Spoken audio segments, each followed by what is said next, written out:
Happy Holy Day, Moors, and welcome to House of Reawakening Minds. House of Reawakening Minds exists to provide for exploration and practice of spirituality in an enlightened community dedicated to honoring the myriad of sacred pathways to the universal creator.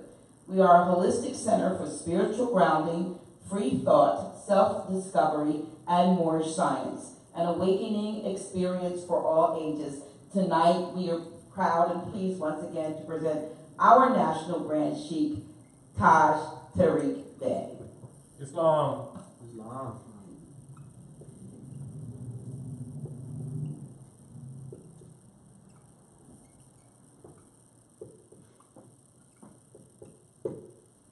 This is important subject matter.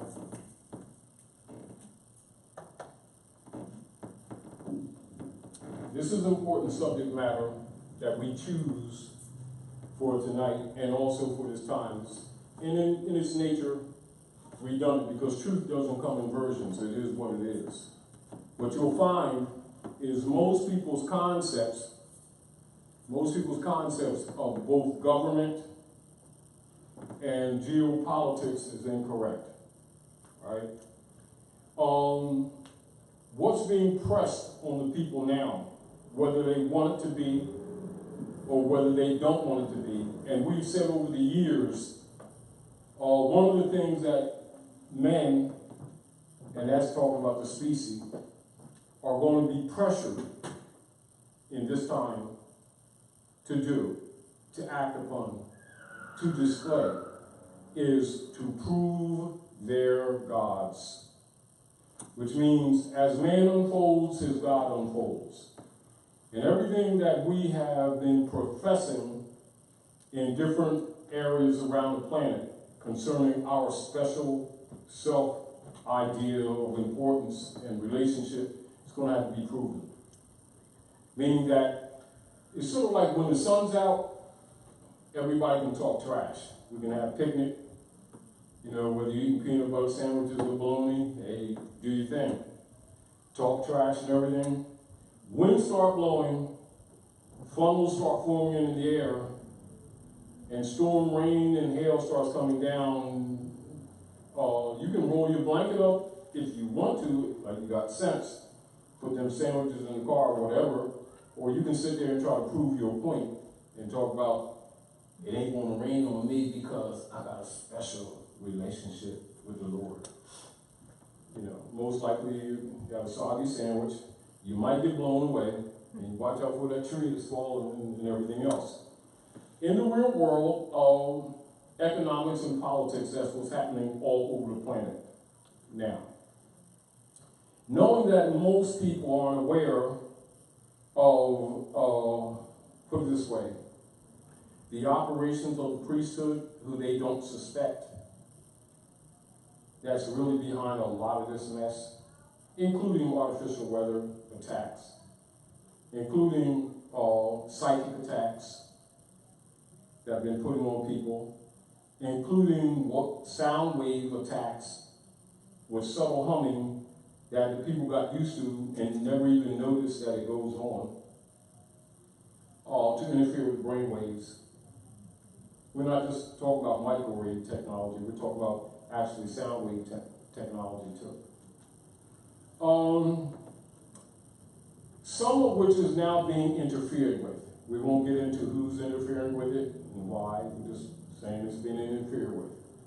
So they can't continue to do a lot of things that they've been used to doing to humanity for quite some time. Now, humanity, for the most part, has been operating under feudal law operations for generations, and so conceptually, they don't know what constitutional law is. They've never lived under it. Are we clear? They've talked about it, but they've not lived under it.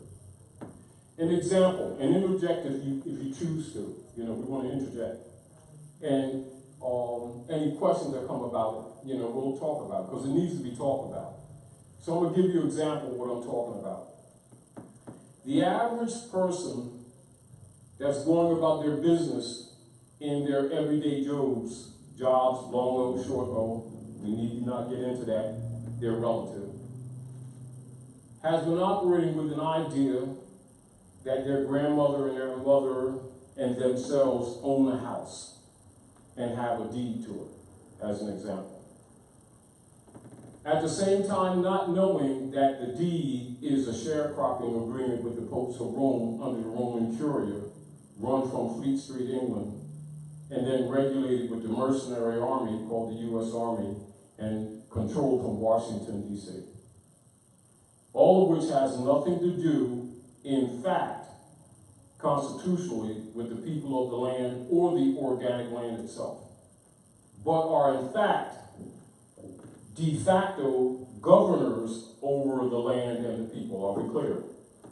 Distinguished from de jure. De jure means according to law and by right. You can go deeper, but this keeps it simple for the average person. De jure means according to law and by right.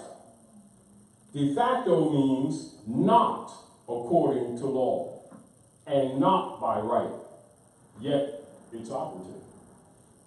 Are we clear? So people have been groomed and living under this,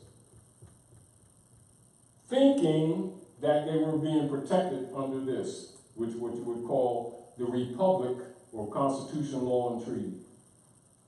So the people's operative position is that the people who have been governing, who've been called government, have been operating de jure, when in fact they have been imposters for quite some time. They've been in fact imposters since 1861. And systematically, incrementally crushing the people's rights, totally. By plan and by what is called, and you can write this down, corporate secession operations. And via the corporate secession operations, this is where planning information is transferred to the next generations or next holders of what you call political office and institutional office. Are we clear? To the masses, pardon me, these people are separate. It's where you hear the term all the time, separation of church and state. Understand that has always and only been for the masses, never for the ones who project it. Are we clear? For they know that this corporate state and the church are one, always have been. Never have been separate. It is the offspring of the church.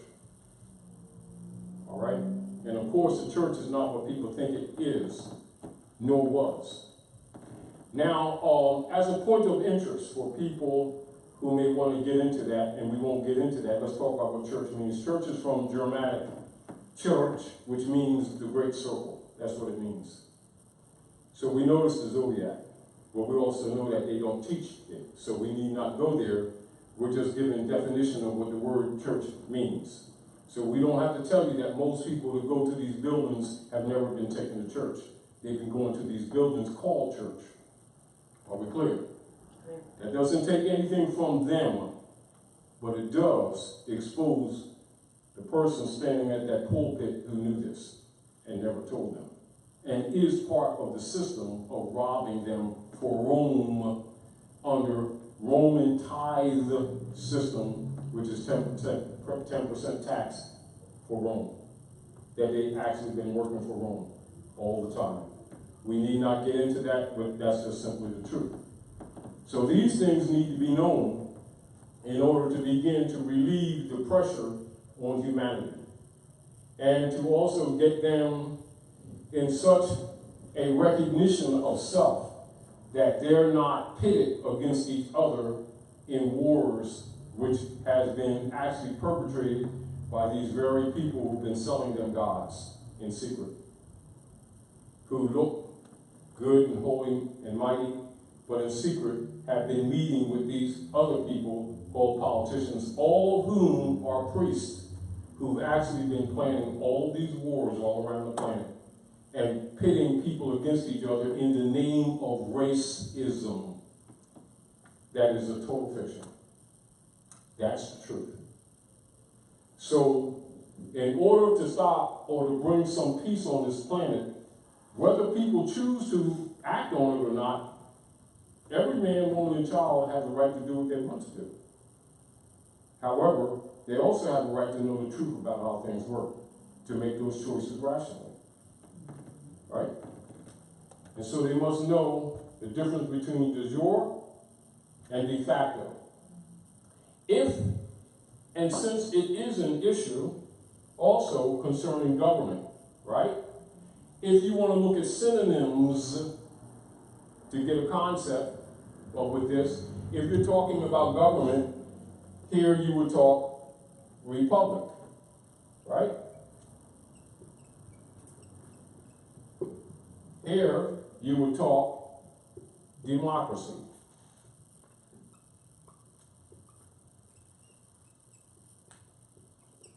These are opposites.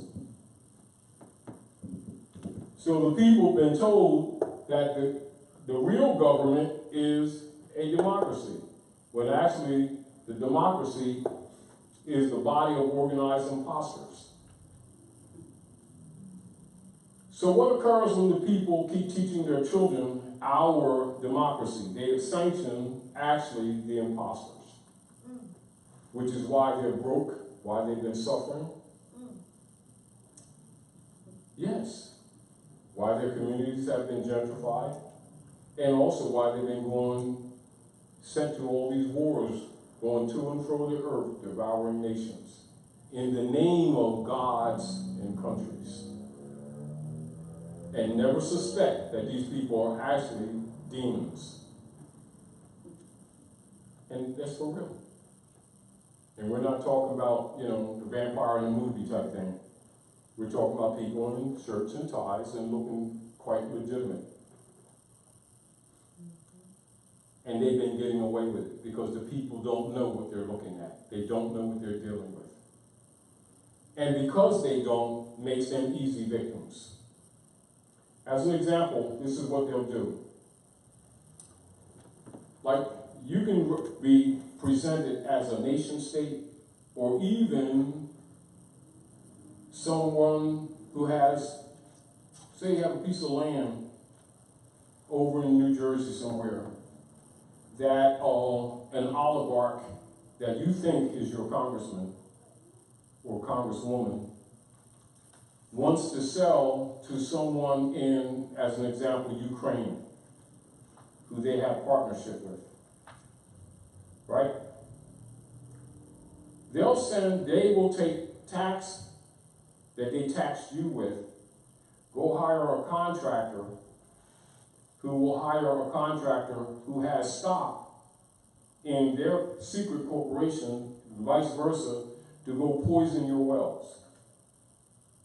And will put an ID card that came from you near the well. And then all of a sudden someone will find that ID card and they'll blow it up in the newspaper, then they'll come and raid your house, maybe kill some of your family members and you. And you're charged with poisoning his well. Now his well's no good, now they're going to come and rescue him. And they'll declare your land uninhabitable and get you off the land. If you don't cooperate, they'll do other things to you. Then they'll sell the land to their partner in Ukraine. And then the Ukrainians will kick back to the oligarch who you think is your congressman. And that's how the network's always been working. They do it to nation states and they do it to ordinary people on the land. Like say you got a piece of land and say you got some cattle on it and you've been farming this land and you've got deeds to it and you got an idea that your family's owned this land for 90 years type thing. And they discover some oil on your land that you think is your land. They will literally send an army out there and murder you and take it. Literally. If they can't get it in another way. you will be declared a terrorist, anti-government, sovereign citizen, because you're starting to talk Constitution, anything that talks about Constitution, and they literally will murder you and your children, and literally take it, and then sell it to some corporation that has a contract with United States mercenary operations and the oligarchs that you think is your congressmen and your senators. It's not a scenario that's true. That's just, that is a scenario I'm telling you, but do you know that those things happen every day and the average person doesn't even know what they're looking at, except people who really understand government and what is not government? Islam, go ahead. Islam, in that same vein of what you're speaking of, I've heard of persons who have had not only land taken away or, scounded with, but they actually are in cahoots with these various, the banks, and the credit organizations, and they will ruin a person's credit all of a sudden. They will make loans come due that they can't possibly pay, because it was supposed to be, say, over a period of time, and now all of a sudden it's due in full by a certain date, and they'll destroy people who begin to expose. I heard of a couple that exposed some Benghazi stuff, and by the time they got back to here, they couldn't get any work. They lost their businesses because they just ran a gambit. Now, can we interject right there, and don't lose your thought, because I want you to continue on that. Write this down. Confessed judgment. Confessed judgment.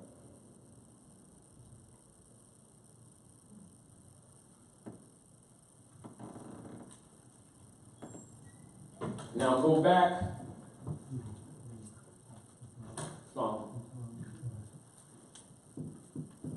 Now go back to what you were talking about, and then I'm going to explain confessed judgment.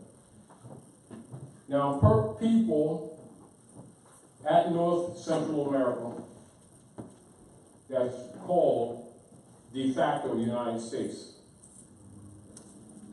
which is really a corporation registered in Austria, having nothing to do with the land, but it appears to, because that's the people's training. Are we clear?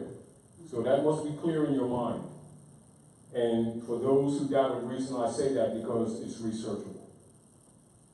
And because whenever you tell the truth, understand when you say anything that relates to truth, you will be immediately attacked. So just let's get past that. So let's not be surprised. Let's know that that's already operative. Are we clear? If you say anything that's what is known as constitutional, you will be attacked. All right? So let's not act surprised. Know that that's protocol. Are we clear? However, most of the masses are not aware that because of the fact around the world, different people in what you think is government and people who are out of government by necessity, listen to what I'm saying to you, not because they're moral, though a few maybe, I'm not arguing that, to save themselves are coming together to unravel what has been operating on this planet for a couple hundred years. Not being aware of that is dangerous to you, not because it itself is dangerous to you, it's because not knowing it puts you in harm's way, because you're in harm's way anyway. But when you don't know a storm is coming, you can't prepare for it. Do you understand? When the people that you're dealing with, that you think is your government, and you're operating sincerely, it makes you an easier victim, because they're going to accelerate their intended injury to you, because they know that at this time, unlike times before, they're being uncovered. So they're doing desperate things when the persons who are not aware are even less aware. They're just thinking these problems are some outside source of stuff going on. and are attributing these economic and political problems to something that has nothing to do with its origin. Are we clear? It is not unlike not knowing that your gardener is the one who's been killing your animals. The gardener that you've been paying to do your lawn. And he's also the one that killed your baby that you thought disappeared in the forest 2 years ago. And you got a contract with him. And all the time they've been always right there, pointing over there. And all the time you've been paying them. And you trusted them. Not only that, they were in partners with the water guy that you've also been paying. And he's also the one that took your taxes and bought the pit bull that bit your cousin, that they talked you into buying a new Secret Service protection agency for multi-million-dollar contracts that you've been paying for the last 10 years, and keeps going up another million every other year, and you never dawned on you that all these people that you had, that you think are your public servants, have actually been the ones that's doing 90% of every injury that's ever happened to you. And that's the truth. That's not an exaggeration. That's what's been happening here in North America. Now, point and fact. This is point and fact. They have created different sociology terms. White people, black people, middle class, lower class, elite, blah, blah, blah, type thing, right? Yes. So what they've done is they've made people think that they're secure in these different class systems and pit them against other people in other class systems. These are words that they made up, sociological classifications. What has happened is, after they use them, then they discard them. Are we clear? When the Unum Sanctum operations was totally secure, they were able to always use what they refer to as the middle class to actually deal with what you call the sociological engineering of the lower class. Which means most of the economic problems in the communities were created. They weren't natural. Never were. That includes the poverty, the miseducation, the corruption, the dirt, the diseases, and everything. 90% of them are not natural, created in a laboratory, in truth. That includes the sicknesses and the diseases, including cancer, which is weaponized. That's a fact. All right? Problem. Some of the people in what they call the middle class have finally figured out that they're being sacrificed. So they are starting to tell, because most of them in what you call upper middle class are Masons, Shriners, Eastern Stars, DAR, Daughters of the American Revolution, some in your lower memberships of the Thule Society, Knights Templars, Knights of Columbus, etc. Many who were once beneficiaries of this whole fraud are now being sacrificed. It's sort of like how do you say, the phoenix bird eating its own tail type thing, the snake eating its own tail type thing. That can't go on. So they're telling. Now, so what you have is sort of like the persons that hired you to poison his well to get his well. Now has come the time where before things ran so well because they were robbing you to pay him. And then robbing this nation over here to fund all of this. And when one of those things in the chain is interrupted, it messes up the system. This is what is happening right now for what you call the United States government. And very often you'll hear them saying, keep this in mind, write this down so you never forget this. When they're exposing a lot of this oligarchy stuff in the modern contemporary world, they will tell you The industrial military complex is the problem, right?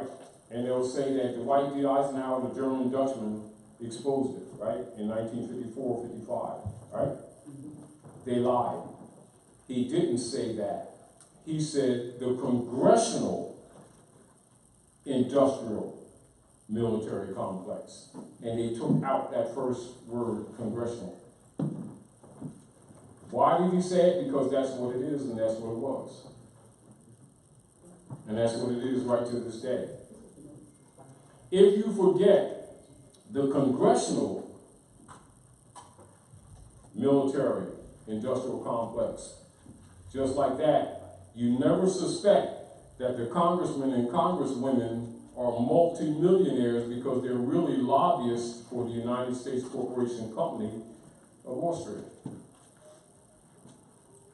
So you're looking at people with a box cutter in some cave in Afghanistan, Gaddafi, Castro, somebody in Iran and Iraq that had nothing to do with any of this stuff. And they'll sacrifice them, but they can't do it so much now. They're going to sacrifice the people here. And most of the people aren't aware that that's what's in the cards. The reason they're going to sacrifice them because they know that you are most able to get back at them. That's why they want the guns of the middle class. That's why they want those guns. I'm just telling you, that's the reality of the politics. What people do with it, that's on them. But you're being told the truth. On examination, don't accept what I'm saying, do the research. That's what's going on. However, for the few of the humans that have any integrity or honor left, so they can start doing whatever they need to do to start saving their families, they better keep this in mind because they need to know who they're talking to and who they're not talking to. And who they're paying taxes to and who they're not paying taxes to.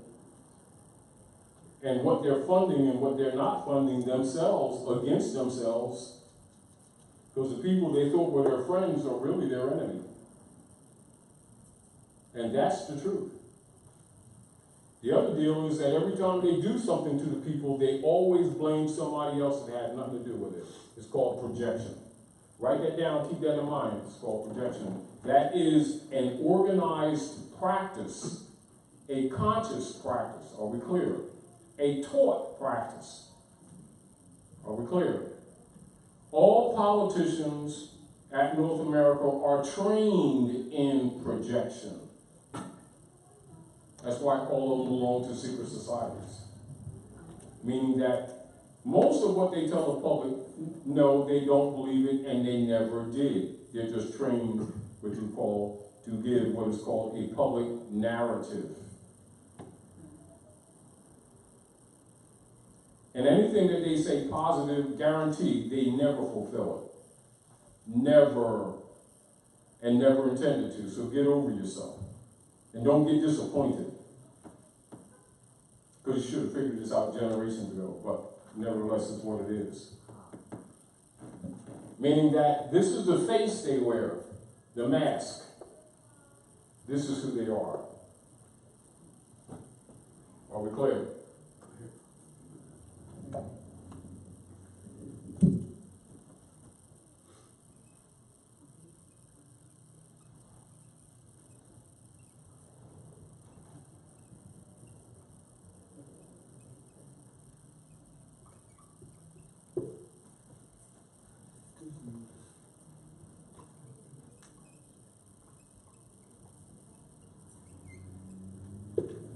That's what you're dealing with.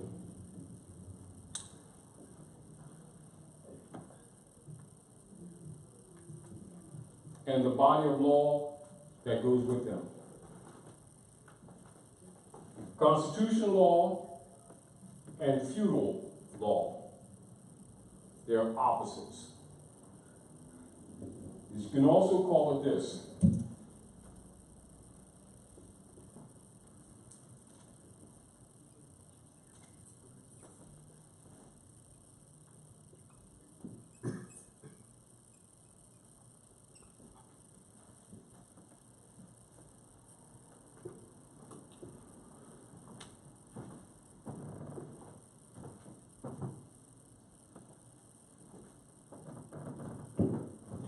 And this is so within the context of our conversation that when certain words are said that you'll understand and comprehend where we're going with the conversation, because we don't have the time to do an etymology on every word.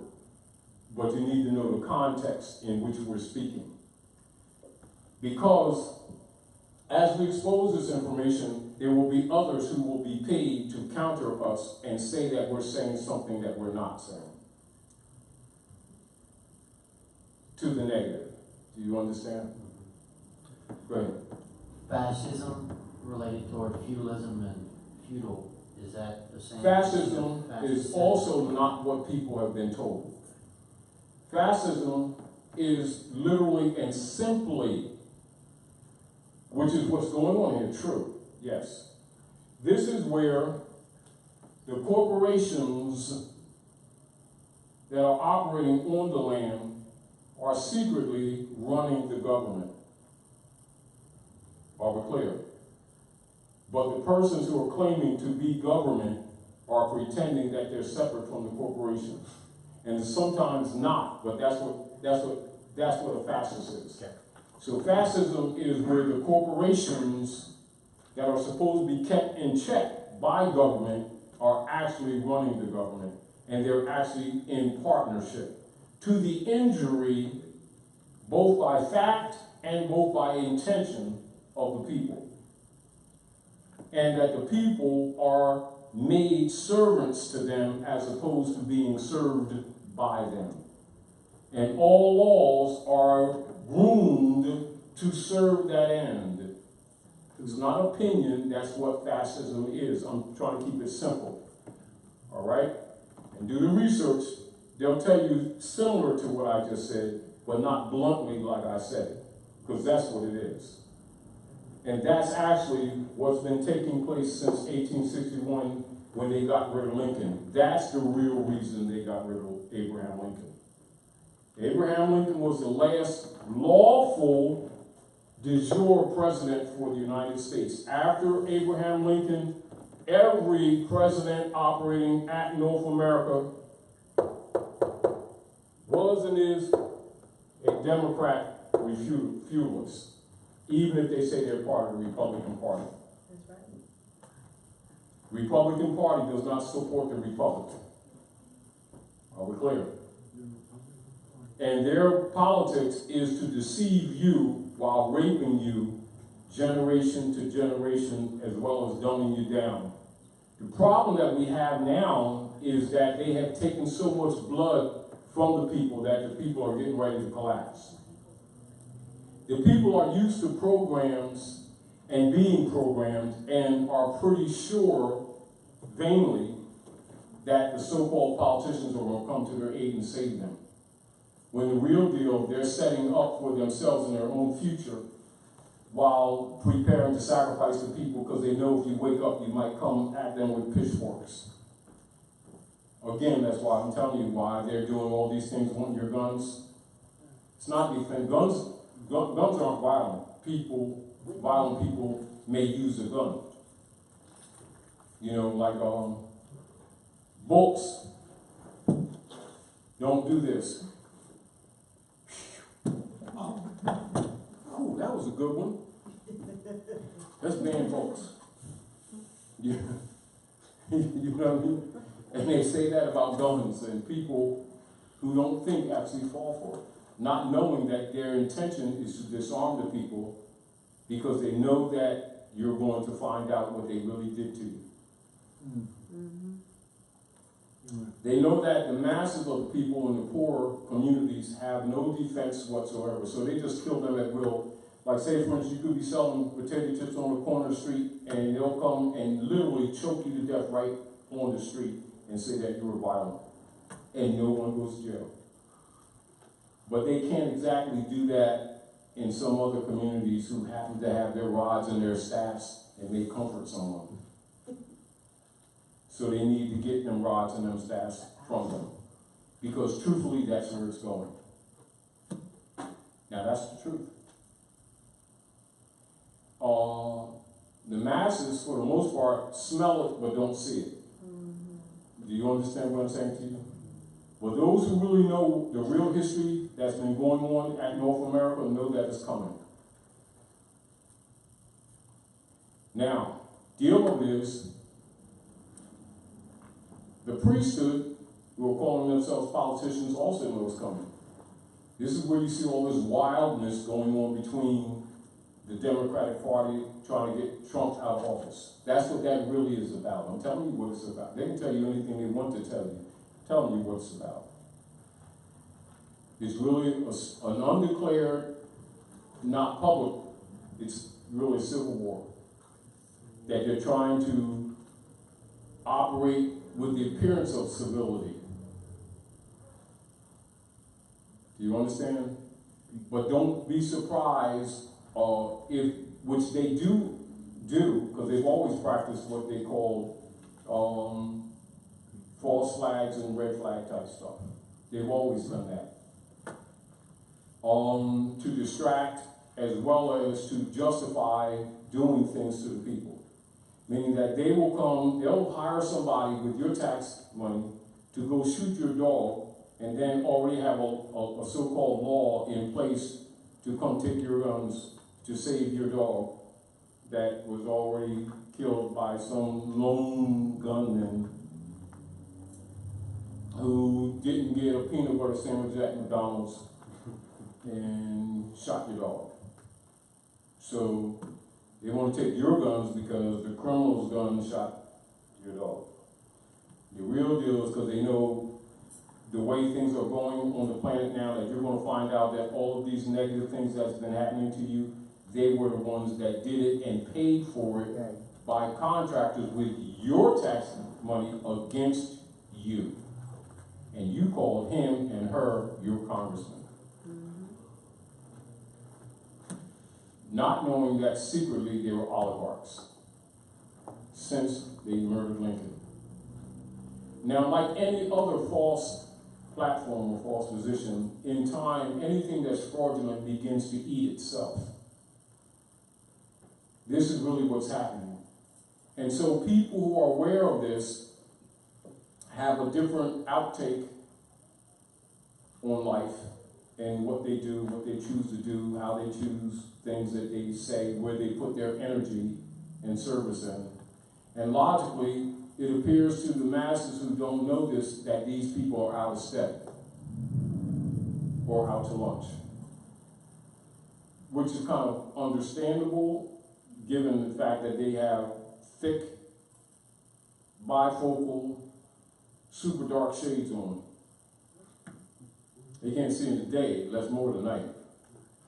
You know, and so knowing that that's the state of affairs, the perpetrators of these frauds push these people against each other to divide them.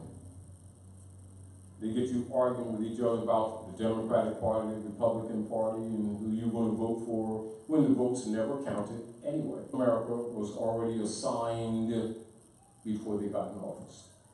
All of those voting games is to spend the people's finances and to make them think they're important. And every one of those persons that you think that you're elected is already in cahoots to attack you with some contractor that they hire to rape you some more. Whether it's pharmaceuticals, that they'll call health care, which is really death care.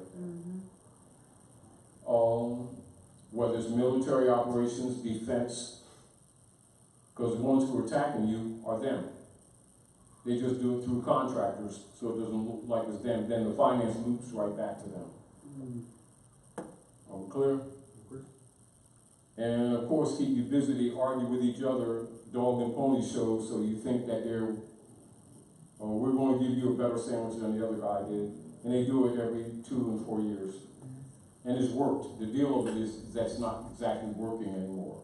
And they see that this is coming to an end for real for them, even though many of the masses are still asleep. There's enough who are awake that are not going to tolerate this anymore. Do you understand? Yeah. And they know it's only a matter of time when a reasonable number of the common people wake up and going to come after their necks. Yeah. starting with the people who claim to be God men on every other corner, who they didn't know, but now we're going to find out have actually been agents of the state. And have actually been keeping them abreast of what's going on in the individual local communities, while the people think they're playing to Jesus, God, and Allah type stuff. Now that's the ugly truth and provable. However, most people will disagree in their opinions with what I just said, and I understand that. Although the record and the evidence will prove that to be true. They just don't want to admit their own hypocrisy, to have been supporting this farce themselves all the time anyway.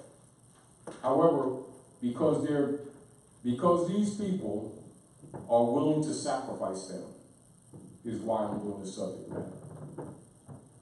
Because people don't know that these people who they trusted are already processing to sacrifice them. Even to the degree of doing what they like to call serious false flags, no different than they did when they took them buildings down in New York when Germany came for their gold, and they were stealing the gold. And one of their trucks were actually in the tunnel when the building fell. And that's why they got rid of all of the debris real quick and then put yellow tape around it and did an examination of that scene. Why? Because they did it. And everybody in the world knows it, but the people here. Do you understand? Now, and keep this in mind, this is very important. This is very important to recognize from a political perspective. And interject if you please too. Understand that Germany is the United States Corporation #1 ally. France second, but Germany first, right?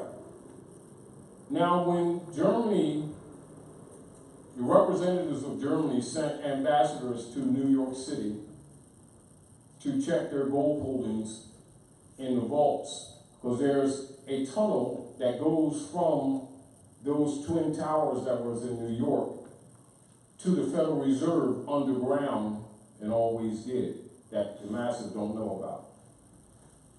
And that they were stealing gold from other nation states that they were holding in New York. They were doing it all the time, selling it and leasing it to keep their corporate shell going. Germany sent a couple of ambassadors to check on their gold, which were all numbered. Do you understand this? All numbered. They told them to go take a walk, to go take a hike. Now keep in mind, Germany is their #1 ally. Then a few days later, those buildings came down and they accused a man that they called bin Laden of doing it from a cave in Afghanistan with a box cover and a computer. And the people bought it. The people knew they were lying and they knew they were lying, but yet the people took that narrative and blew it up and it became the documented history.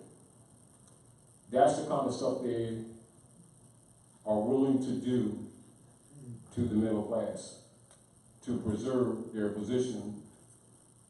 Now, when the middle class finds that out, not that they didn't really know it, they kind of really in their heart knew it. They were just in denial. But they didn't think that, that these people would start stealing their accounts. Do you understand what I'm saying to you? Everybody's catching it, but they didn't think that they really do that to them. Right? Well, they were, and they are. So now many people in the upper middle class are speaking out, and they're looked at like they're out for lunch. The ones that they don't kill, because they will kill them. Let's not get this out of your. Let's not get this naive unreality that people have been protecting. Okay. They have a lot of body counts that you don't see in the newspapers. Every last one of those president people that you think is your president got a whole list of bodies that they laid out that knew the real politics, that either were going to tell or were tapped to tell or in some way threaten them to expose the system. Because they have no intentions of the people coming literally down Washington, D.C. or in your local governments and hanging these people literally from the nearest light pole. So they'll kill the people before you do it. That's what their intentions are. That's why the subject matter. Are we clear? So if you start talking about the Republic, they will say that you're anti-government. They'll plot on killing you and then saying you're the killer because you told them that the system was corrupt. You're going to get her killed for talking constitutional stuff. You're dangerous. And then people start looking at you for telling the truth, as if you're the one that took those buildings down in New York.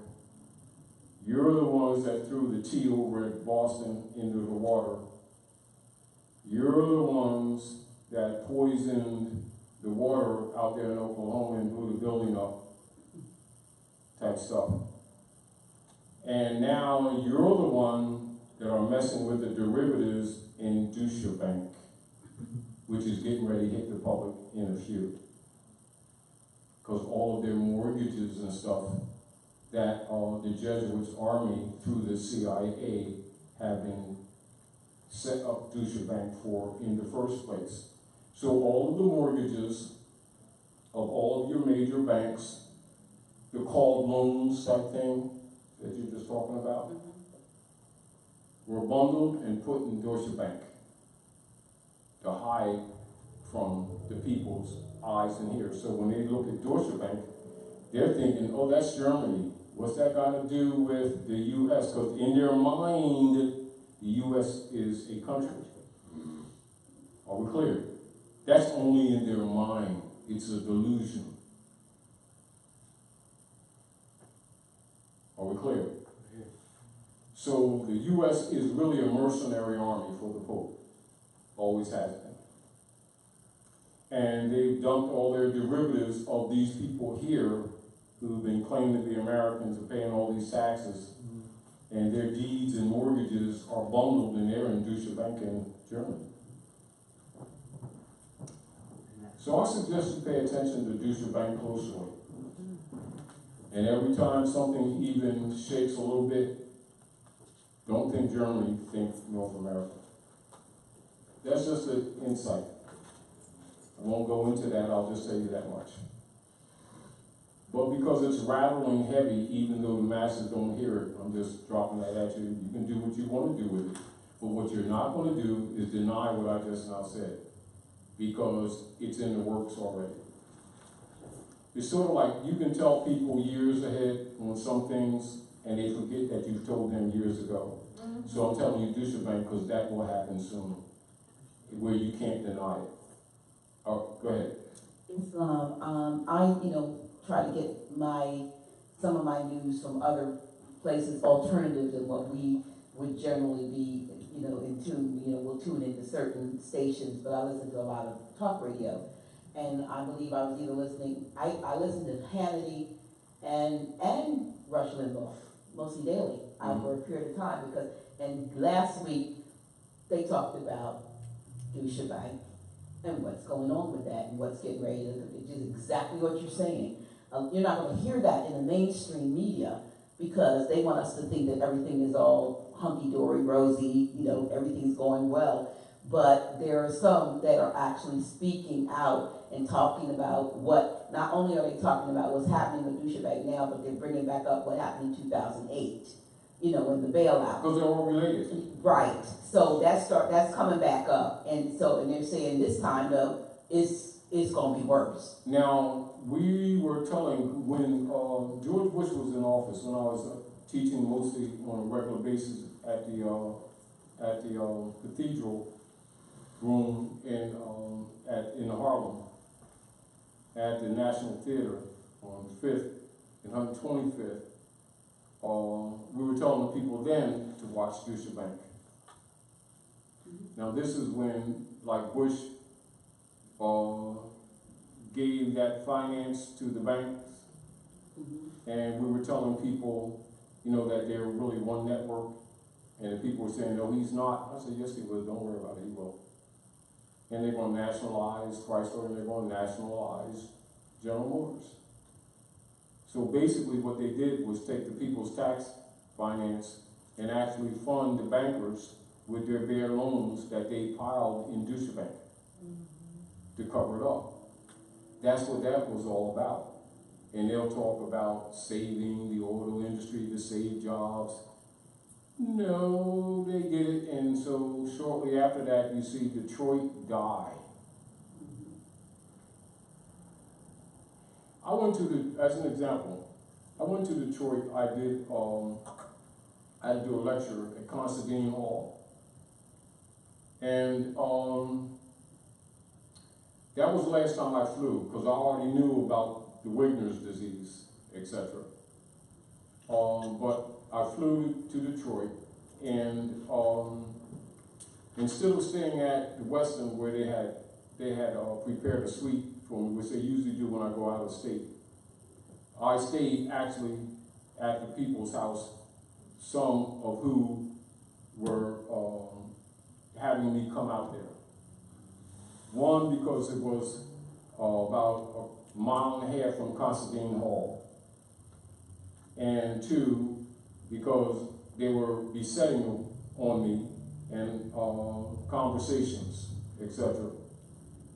And they wanted me to come to look at the hall and say where I wanted the cameras, where we wanted the boards. They had bleachers and chairs, you know, so it was actually, you know, over 1,000 people there, actually, somewhere in that area. And so they wanted me to say where I wanted all the equipment and how I wanted things set up. So they were going to take me there Saturday morning after I flew in, and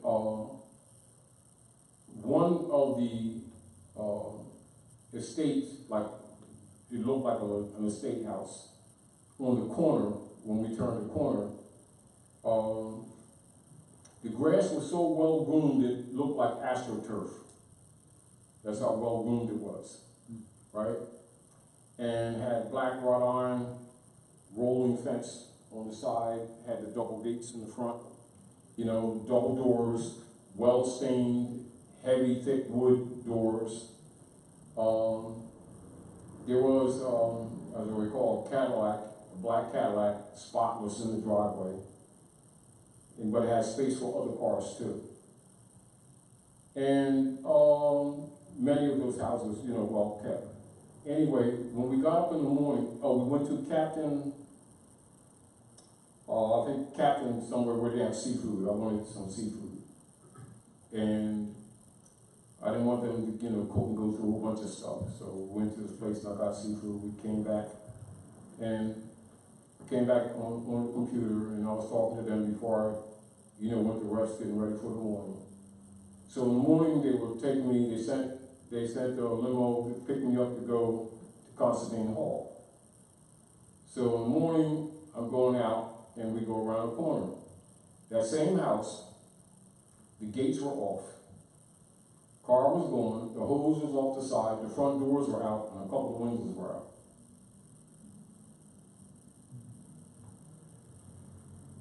On the way to Considine Hall, you know, one of the things they wanted to do, while I was there, truthfully, because I actually stayed out there for about a week and a half,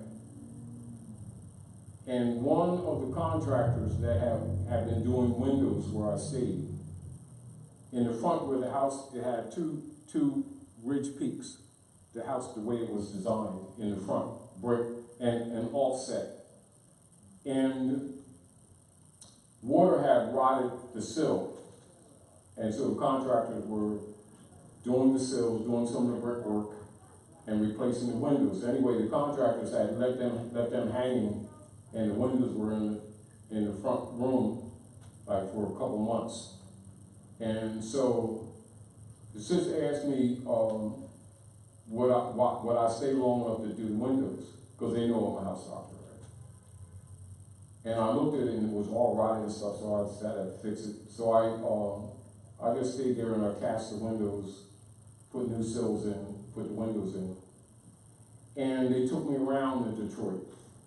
They said, do you know you could make a fortune here? Type thing, you know. You already know I'm not interested in it. I've been there, done that. That's not where I'm at right now. And we drove literally for miles straight. Beautiful structured houses that you couldn't get here in this area for $400,000 and $500,000. 5,000. I'm going to repeat. Houses, something like if you go up down here and you go in certain areas and you see these houses that single homes with nice lawns, that you're not touching them for less than 4 and 5 and 10,000. Ordinary row houses that were really nice, 1,000 notes, begging you to get. People would go to work, come home, their stuff is gone. You could ride miles and miles and miles, and you literally see. You know that movie that Will Smith did? Legend. And you seen the neighborhood? In fact, that's Detroit. For real. But that's the point that I'm making. Now, back to the point on confessed judgment, when you brought that issue up about the mortgage. Say if you went and got a mortgage for a house, right? In the instruments that they have you signing, they'll sit there while you're signing these papers. In it is a confessed judgment. You already gave the house up when you signed the mortgage. And when they foreclose, and they can do it when they want to, they call what is called the loan, then you're starting to argue on the foreclosure, even if you so-called made what you think is payments, and they won't take it, they'll still take the house. It's called confessed judgment. That's why I told you to write that down, because I want you to remember that when you go into the auction block in the Chancery Court, and they're talking about foreclosure, that's really what's taking place. Because you didn't own it, and they never sold it to you, and you were listed as a tenant in a sharecropping agreement, and they assigned themselves as your FOFR, as trustee, and within 72 hours they sold it to another corporate operation who assigned themselves as your trustees, and at any time they could have foreclosed it because it was already foreclosed. How can you go through a closure and then have a foreclosure? So we never, we need not go there. So I'm telling you again why for years we've always been telling people to set up a trust. Because they don't know that they're dealing with a de facto operation. They're thinking they're dealing with a Dejure operation. Are we clear? So that goes back to the issue of Franklin Delano Roosevelt funding the next United States corporation shell that they created after the one that Wilson set up, after the one that they crashed since was in operation since Lincoln's assassination, which were 3 different United States corporation shells. Sound alike, they're different shells. Are we clear? That's the birth certificate issue that everybody keeps running after. Go ahead, Dr. Nail. It's like when you say shells, and I know you've been talking about corporate shells a long time, and I know what happens, say, of a corporation, I think in terms of when a corporation fails and they go and they set up another corporation. I mean, the same people are running shells. it. Yeah, same people are running it, but it might have some difference in the name of it. But that's where you see when the Pope wrote that letter to Obama, and there was different ways. And the different spellings? Yes. That's what it is. So they kept changing, the nuance was slight changes in the spelling. Because they were in fact different corporate shells. So the one that they set up that is incorporated here in the state of Delaware as a religious nonprofit in 1989, I believe. There you go. Yeah, they set the United States. There you go. Right, 1989. They incorporated in their the state of own Delaware. documents, but the average person can read it and for whatever rationale, it never dawns on them what they're reading. It's not that it's not there to see. Not unlike the instrument that we shared with people years ago with the United States Corporation when they re-registered it again in 1925. You know, and this is just before Roosevelt pledged the birth certificates, bottomry instruments, to fund the shell that dumped. Now, and you, as you already know, this is not new, nor subject matter that we've never covered. It's just that for some reason people, whether they're shell-shocked or whatever, they hear things, they collect data, and really don't pay attention to what that you've already told them. Do you understand what I'm saying to you? And you could tell by conversations that people have as the doo-doo hits the fan, they're kind of blindsided by these things and go into a state of alarm, which means that they didn't get it. Do you get where I'm coming from? But yet, they said they got it. And it becomes apparent that they didn't. Now, sometimes they don't think it's important, but when you understand what's really going on, you're looking at it different. You're seeing a storm. They're looking at differences of opinion, different school of thought. Their concepts are on that surface. They're not seeing the real danger. They're analyzing the data of how you look at it, not knowing that they're in danger. Do you understand where I'm coming from with that?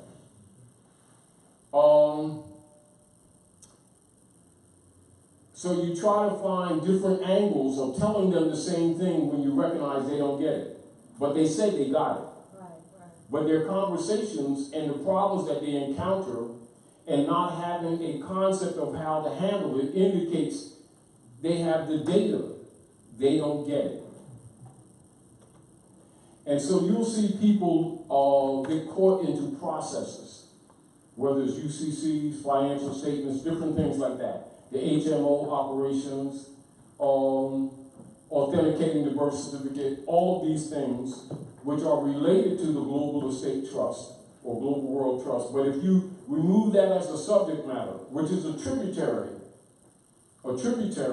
and a subordinate issue related to the larger body of operations. If you ask them, don't talk about the straw man. Don't talk about authenticating the birth certificate. Tell me about the Global Estate Trust. And most of them go silent. Do you understand what I'm saying to you? Which means they don't really know what they're dealing with because the persons who sold them the processes are not telling them all of the history. And so when they try to save their estates, they're blindsided again and they can't defend their position. And rather than these persons who they think is their government giving them remedy, they're actually attacking them. And they get confused, which means they didn't know that these people were Defacto. What do you mean you didn't know? Yeah, I know what the birth certificate is. It's a bodily instrument. And I know the difference between a loyal title and a mortgage in deed. But when you study, when you look at the problems that they're running into, and the things that are surfaced around them with their interchanges with local so-called government people, you can see they did not understand what they're dealing with at all. They just collected data. And so we're trying to get people to really think for real and start they themselves must be their remedy. And they're looking for people who have information in these areas to be their remedy. It's not going to happen. Every man and woman and child must confess their wrong. Someone can assist you, but you must confess your own. But you need to know what your own is. Now this is back to the estate issue.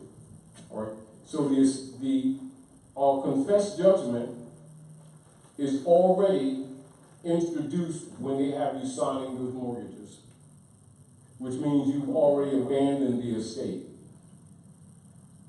This is why they list people in mortgages and deeds as tenants, because they absolutely are. Under feudal law, are we clear? And so as a reminder, without going into it, this is why it's important it's not that you don't consider what Wilson did with the Chancery, the members of the Chancery and the church at Jekyll Island. They'll just talk about the bankers.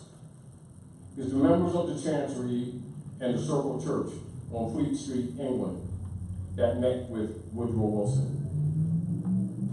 All clear.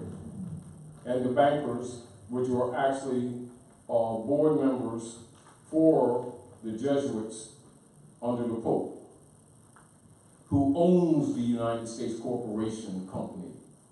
Get this through your heads. If the Pope comes anywhere in any what they call Western countries, the people have to pay for his security. Pay for the parades, pay for the security, pay for the flights, pay for the food, clothing, and everything else. And the president, whoever he or she may be, is second step. Are we clear? To the masses who don't understand the politics, they're saying they're showing more importance to the Pope than our president. That president is his employee. Get over it. If you don't understand this, you can't understand the politics. Go ahead, Dr. Naila. Islam, and to give another show of who he was and what was going on, he rode around in a Fiat. Yes. So he rode around in a Fiat, so that was another way of speaking to, the state of currency. Fiat. Absolutely. Yeah. Absolutely. Mm-hmm. And that's also why, when they stole the people's finances to bail General Motors and Chrysler, that's why Fiat took over. You need to really know the relationship to everything. It's not circumstantial. One who understands how things really work, and that none of this surprises you. You could be disappointed. Oh man, but you already knew it was coming. You're not blindsided. But the average person is. And again, like you'll see people, say operatives, right, among our own. The Romans refer to them as conversos. When seeing, like, say if we're operative on the estate issue, and we're causing the local politicians problems by nationalizing people and making estate claims, they will pick the weak one among you to come in and to divide your activity and get you fighting each other in order to buy more time. The argument may appear legitimate, and it may be legitimate. Most of it's petty. Due process takes no action whatsoever, which means they'll slander you, no due process, no fair hearing. They'll put you up on Facebook website and say that you wore green sneaks to the prom with pink lipstick and stuff like that, really. And say that you shouldn't be allowed to come here anymore. And figuring the people who don't understand constitutional principle, because they've been trained on the feudal law, will all jump on the bandwagon, half of them carrying ropes to hang you. No one ever approached you, ever gave you fair hearing or anything. They just slandered you. And half these people will jump on the bandwagon helping them to do it. Then after they do it, you just broke the unity that you had, which was strength that was building, which is really what the attack was all about. And most of the time, we fall for it. Right? Then they come little by little and come at you individuals and knock you out of the way. And it's worked perfectly. Problem that they're having is not working with the rest of the world anymore. Are we clear? Because the rest of the world was already aware of this, but the people here are slow. Or in part. Well, it's true. Slower in part. It's true. Now, so the deal is, because many of them are your family members, what happens to them also happens to you. And you will be concerned logically, but you're faced with the unfortunate condition of this. If your right arm offends you, cut it off. It's hard to do. But if you're going to survive, you're going to have to recognize you're going to have to do that. This is why you can't afford to get too personally attached, because of what's really actually going on. Go ahead. This is an online question. Go ahead. From Rock Williams, it says, if we know that information is in the contract, can a person ask for that language to be removed before signing? It's called amendment and by affidavit. What I think from hearing the question, there's an assumption of what you call fixed form contract. Right. It's a contract of adhesion. You're talking fixed form contract? That's just. Yeah. Well, we were talking earlier, right?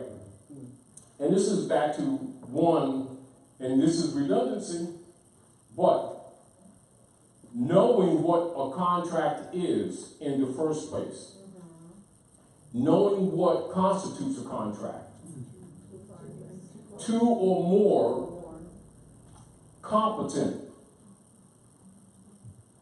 beings. You can't be a minor or minority. You must be of legal, lawful, and competent age. The contract must show substance for substance to the fundamental rule of trade. It cannot be vague, and it cannot be linear. Linear means a contract where one person signs it and the other doesn't, but yet the other is holding the one who signs it to the contract. In law, it's not a contract. So first you must know what a contract is to argue it. It is no different than this in law. And this is back to the point. To the masses, this is money. Right? To the fact, it is not. This, by law, is known as private commercial paper classified under fiat. A lot of people will say this is fiat.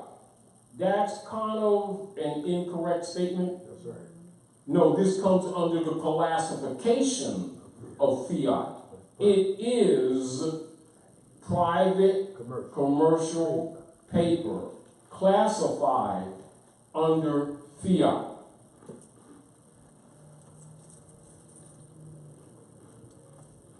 This silver coin, this copper, and what I don't carry all the time is also a gold coin, is the money. Are we clear? Right. Clear. This is Dejure. All right. This is Defacto. When it comes to lawful argument, you better be clear on this, distinguished from this. Likewise, to really make claim on this that's hidden behind this, you better be the heir. The problem with this is that the heir has been declared a slave under fraud. And under unum sanctum operations and what is known as the doctrine of discovery, aliens have been claiming the estate of the Americans. And they built an entire political system around it called the United States of America Trading Company. And they take those last two words off of it and have been calling it a country since 1861. And that concept has been ingrained in the minds of the people. And all of the instruments that they have been producing since then, they incrementally and systematically, so that the people would not rebel, was stealing this. And the last major move they made on stealing this was 1964. So 1964, the last of these were minted at North America. Their minds and their intent is that their missionary work was complete, that Hiram Abiff was buried, was dead. In Masonry, they'll call it burial of Hiram Abiff. It struck him in the head, Jubilah, Jubilo, Jubilum. England, Ireland, and France under the Spanish Inquisition and have taken over Morocco and now are the keepers of the North Gate. And they told the people that this was the money. Then in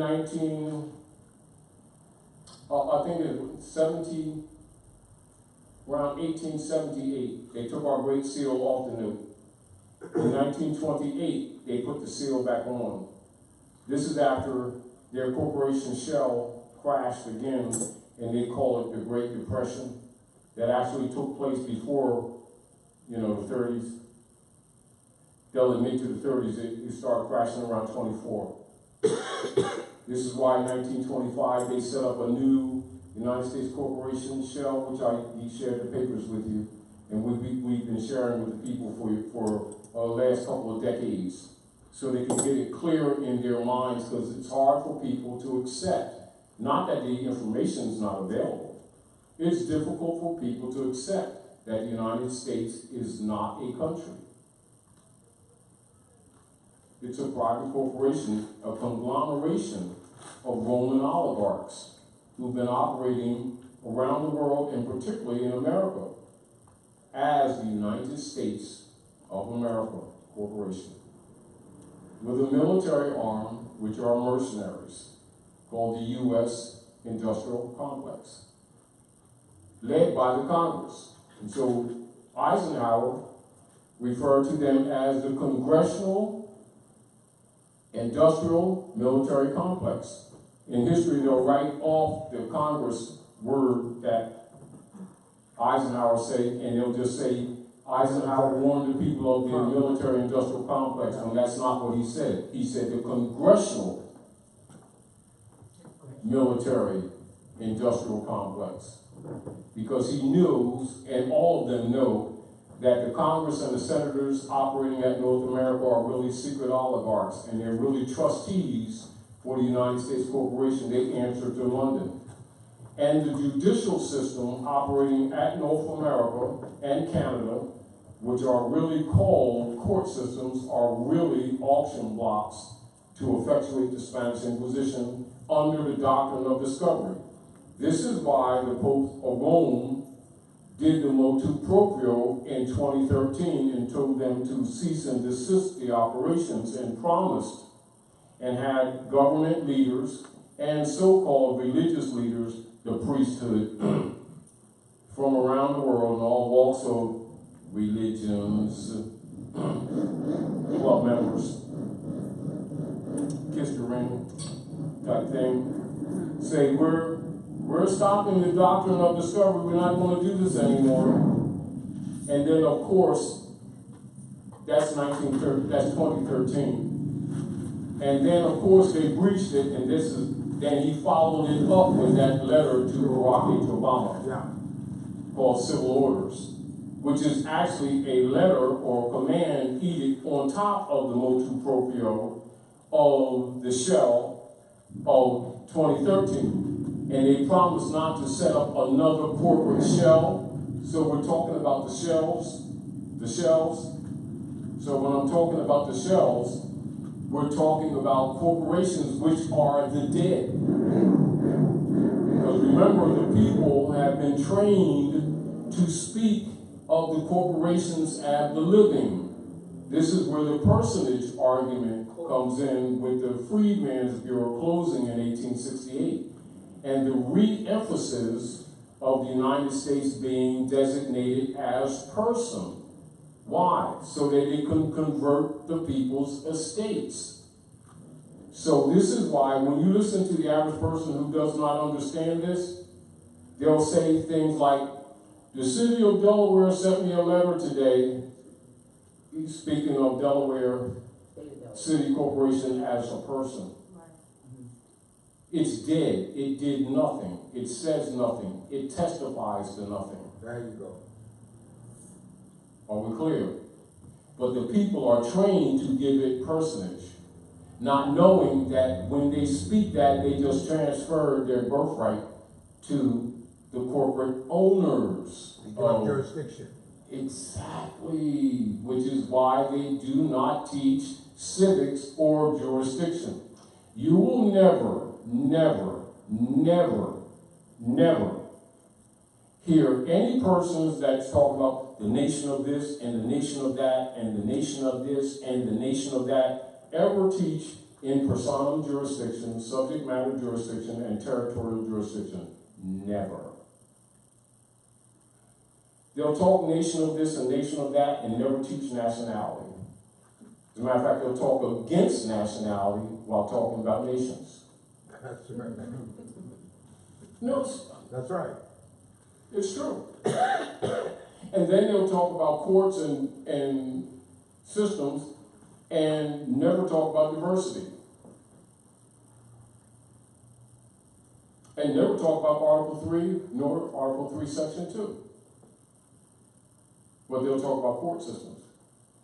And then they'll talk about people being abused and losing in these venues that they think are courts. And then start funding marching and praying organizations to deal with the symptoms of the problems that they keep encountering that are never going to be resolved because the whole platform is a fraud. And then you can show them as a fraud and they'll call you out to lunch, you're a troublemaker. You're going to get these people killed talking about Constitution. But yet all these people take an oath on that Constitution. Right. And they operate under de facto feudal law. So the conflicts, some of the conflicts that you see, is actually the people who have been pretending to be working on behalf of the people have always actually been feudalists. So they will attack you if you talk Constitution, while pretending that they are the constitutionalists. That is the politics that you see going on right now, whether you see Donald Trump and versus the Republican and Democratic Party. I didn't say Donald Trump versus the Democrats. Donald Trump versus the Republican and Democratic Party, both of which want him out of office, while pretending that they're working for the people. They have never done anything for the people and don't intend to do anything for the people. They are private oligarchs and multimillionaires because they've been robbing the people. And Donald Trump, with his activities, is threatening that platform. And that's not a defense of Donald Trump, it's just talking the truth of the politics. Now, one of the motivations of Donald Trump, and again, I have to repeat because people keep twisting what you say. All right. Because I'm not defending him. That's Just right. telling the truth of the politics. Islam. Is Donald Trump knows that if he doesn't fix this thing, it's over for everybody. Do you understand? Yeah. That's not also to imply that he's savior either. Okay. Do you understand? Because the nations of the earth have already determined that they're no longer going to fund the United States Corporation Army of the Jesuits, which means they're not going to buy any more U.S. corporation debt known as U.S. Treasury bonds, which means they're dead. Anybody that has them are dead. Are we clear? So which means all these beautiful malls are going to close up. All these big buildings that you see going on all over the place, Yeah. you're going to see the cranes going up and down, going up and down, going up and down, then go. All these cranes all over the place with these unfinished buildings.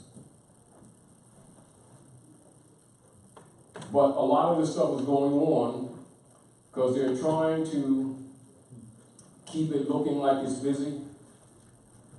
Center City, Philadelphia, as an example. At any given time, you can ride around and count 13, 14 cranes. Right? Yet in Center City, if you are going in some of those buildings, 80% of those floors are empty above the first floor of the existing office buildings. So what's all this new office space for? I'm just telling you the truth. Now, what do you really understand about reality? They're building all of these cars and parking half of them in the desert. How long do you think that can go on? Not that it hasn't been going on, because it's been going on. Are we clear? Yeah. So now GM being, as an example again, largest employee other than the United States Corporation operations of the Jesuits. General Motors. Yes.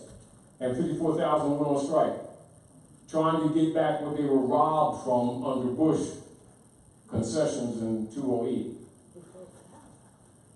And as soon as they went on strike, General Motors closed 6 plants permanently. And one of the largest ones of GM in Ohio, they're not opening back up.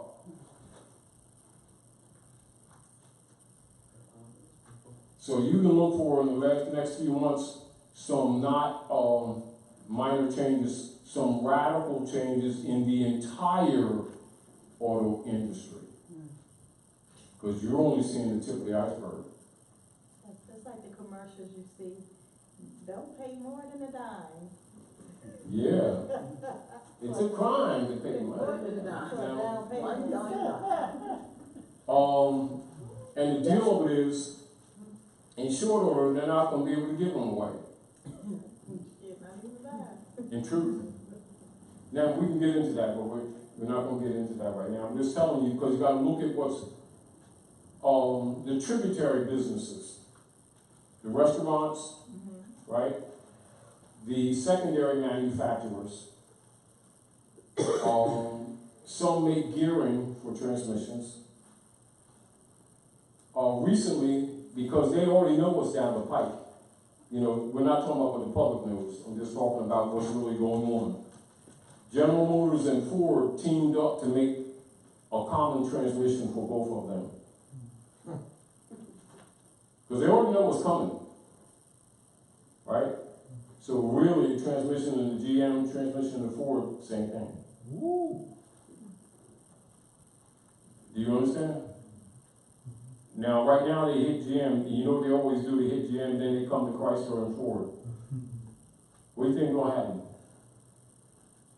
Why do you think already that Ford and Chrysler and GM have been closing out sedan production for the last few years? They already know what's coming. The dummies don't. And the other corporations, they like to call themselves Wall Street and stuff, have been buying back their stock so that they could get a bigger dividend.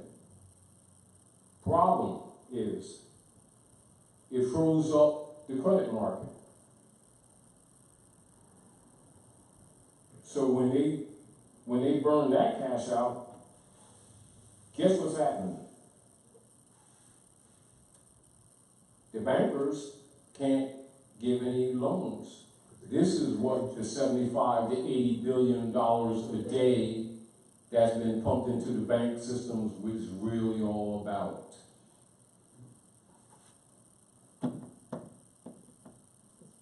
Just pray print paper. They themselves are killing this. Just print paper.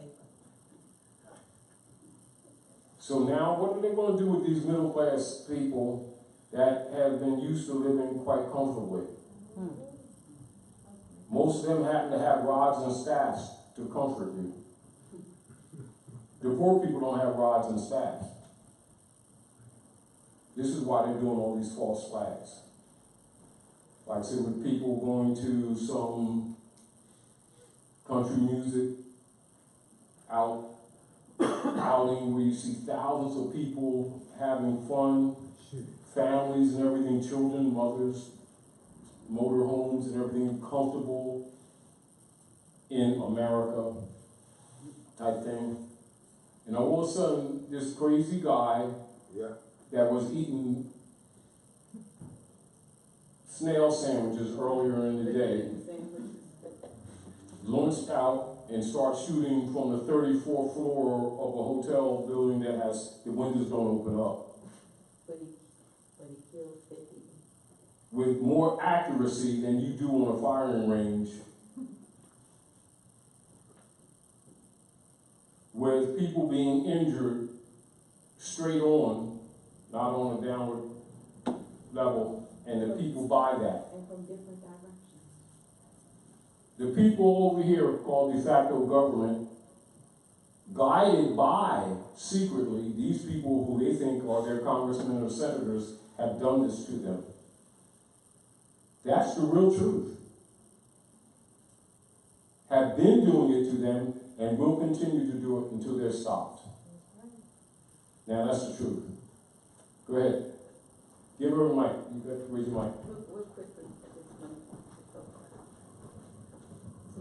The fact that the casino made the deal or the paid out all of these millions and millions to the family speaks to their complicitness with the de facto Now, when you say. Consider this. To that multi-million, right? Why would they take that hit? They have to be connected. All right. Let's look at it two ways. Number one, this to them is not what it is to the masses. Example. You know, like when we're doing classes and we say, Tamara, copy some of this, copy this, and make sure everyone has this. You know, sometimes we do that when we have subject matter. Right? To Roman, write this down, Roman Curia membership. Roman Curia membership. And remember this, because I'm giving you a canvas to remember. It's not that we haven't talked about these things before, but I'm giving you a canvas to look at the politics currently. All corporate heads and board members of all trusteeships of all corporate entities under the United States Corporation Subdivision of England and Canada operations are members of the Roman Curia. Meaning, name any corporation operating on the land at North America and Canada and know that whoever CEO is a member of the Roman Curia. We're not talking about what they admit, we're talking about what it is. Are we clear? Clear. So you can name any of them, Sears, Kmart, whatever you want to do, whatever bank, Wells Fargo, Citibank, Chase Manhattan, they're all members of the Roman Curia.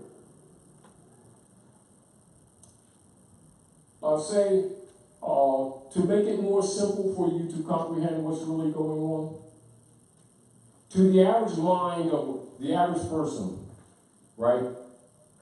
And it only got out because Trump happens to be in office. If Trump was in the office, it wouldn't be made public. And this has to do with people around him. So the masses are getting a little bit of it, though it's really more than what they're telling you. They're pumping 75 billion Federal Reserve notes into the banking system at North America every day, and they've been doing it for the last few months.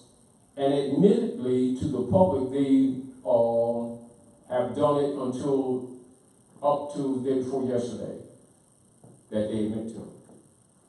All right? Consider this. 75 billion a day for months. Now, It's not trees. I'm going to remind you so you can get your head clear. Don't be impressed by that. Are we clear?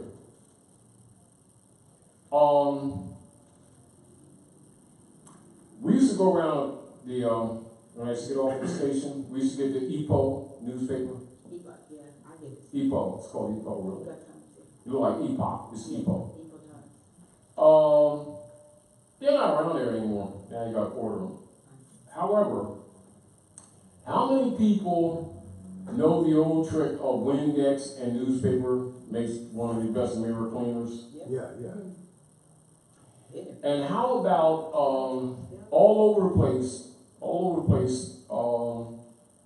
you see yesterday's newspapers given away? Well, this is the same thing to all members of the Roman Curia. Its value is only to the masses who don't understand what it really is.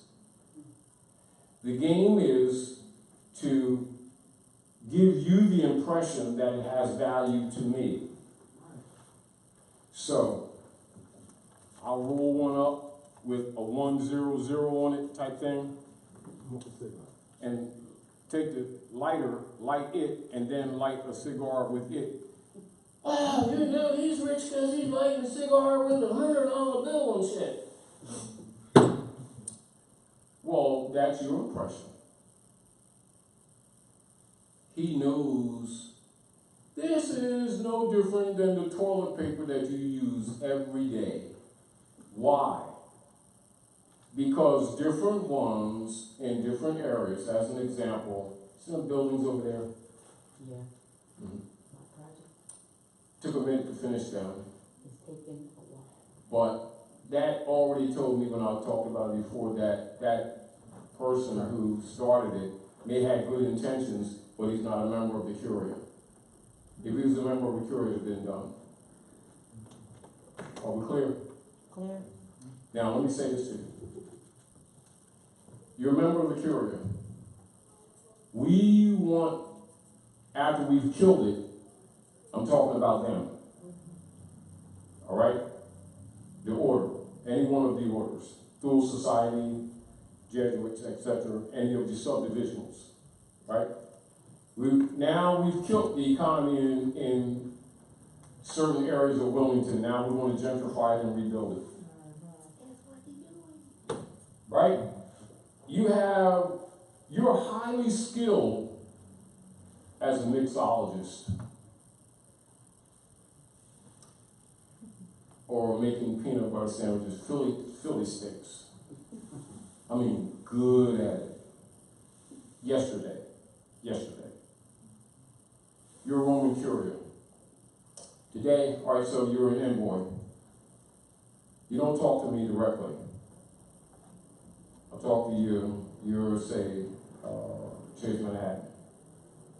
We infuse 75 billion. She gets 2 billion. Your job is to go buy this section of Wilmington and get the people out. And there's a plan that's already in place. You didn't work for any of this because it's only toilet paper. Yet it's 2 billion. To these people, this is more than their lives. When you come amongst them, if you drop a stack of hundreds, well, shit. To you, you're only picking it up because you have to keep in their mind the perception of its value. But if they weren't around, because you already know, no different than the Romans know that the fiat that they give to the masses for value comes from the trees that they stole from the Aboriginal people and printed this stuff with the ink that they stole from the people's berries and told them it was money. And it runs 24/7 to buy the world. And then to sell people back their own resources and make them work for it and make them think they're getting wealthy. Meanwhile, the bottom mission, they came to steal our gold and our silver, and they carried it out quite well. And the politics is to keep you from paying attention to that simple, elementary, child comprehensible fact. Because once they convinced you that this was the money, it was over. That's right. It wasn't then, and it isn't now. Point, fact. So the average person, when they hear about 75 billion being pumped into the bank system, it is because the world's no longer buying UST bonds and they have to fund the system. Also, their license was revoked months back. They're not even supposed to be doing this anymore, but because the corruption is so deep, they're continuing to do it. This is another issue with the battle that they're dealing with against Donald Trump, whose job is to help fix this thing. And again, like I said, I'm not defending Donald Trump, I'm just telling you the politics. You can take it as you will. But if you think that it's not going to affect you, I suggest that you don't hold your breath. If you decide to hold your breath, call the mortician first. And make your preps. Because that's what's up. Now, the deal of it is, back to some other conversations that we were having earlier, Dr. Naomi. Yes. We're talking airship. And what some people call Hooverisk. Well, they got some testicles to be talking like that.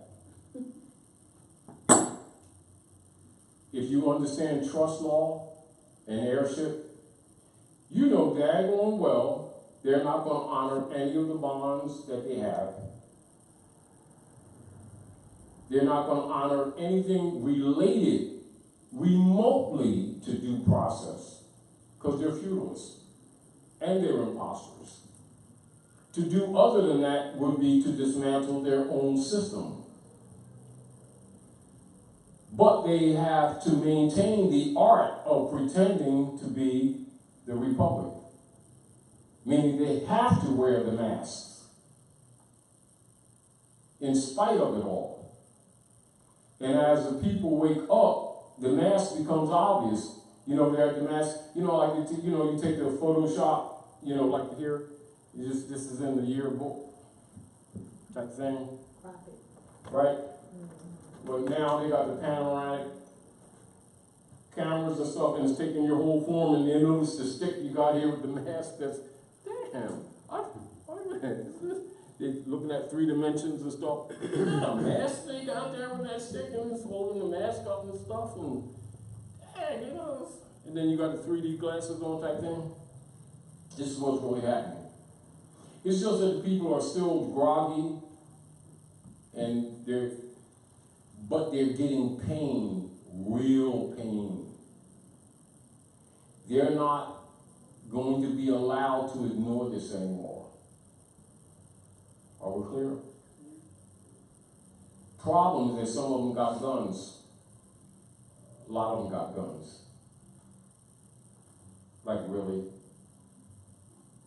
And this is what's worrying them. So they're arguing about Trump, but they're really targeting the people. So the people are saying, yeah, they're going to get Trump and that legal fetcher and everything, and stuff like that, when actually they're the criminals. They're doing projection, right? Because they know that this middle class, when, you know how it is, they're so used to poor people being shafted by the bankers, they didn't think it was going to happen to them. They didn't think they were going to be thrown under the bus. Because they've been beneficiaries of the corruption for so many generations, they've got comfortable. and didn't think they were going to get sold out. However, they also still have guns. And they're not into oodles and noodles. You know, I love oodles and noodles. I can do the oodles and noodle thing. You know, this is hors d'oeuvre type stuff, you know. Cayenne pepper and stuff, and some fresh onions and green peppers and chunky, you know. I'm rolling, you know. But I suggest that the guy that's used to that Ferrari, second car in the garage and the second house in the Poconos and stuff, when they come and Susie can't go to college, and they're pretending that everything's well, and Wells Fargo's coming after the main estate, that they're not going to sit around and march and pray and talk about, let's go call Al Sharpton and march and shit. No, they're not. They really aren't. They're going to look for them oligarchs called congressmen and senators who are really doing this, and we're doing it all the time. And they knew it, but they hid it from the public. That's where the worry is. If you look at that, you'll understand why all of them people are just loosely referring to as Democrats, which is kind of improper. That's what's really going on. This is the hatred of Donald Trump. But if Donald Trump doesn't fix this, none of the trade deals that he's trying to make are going to work. And the whole thing is going down. But meanwhile, while he's trying to fix it, a lot of industries are going to collapse, and they're going to make them collapse.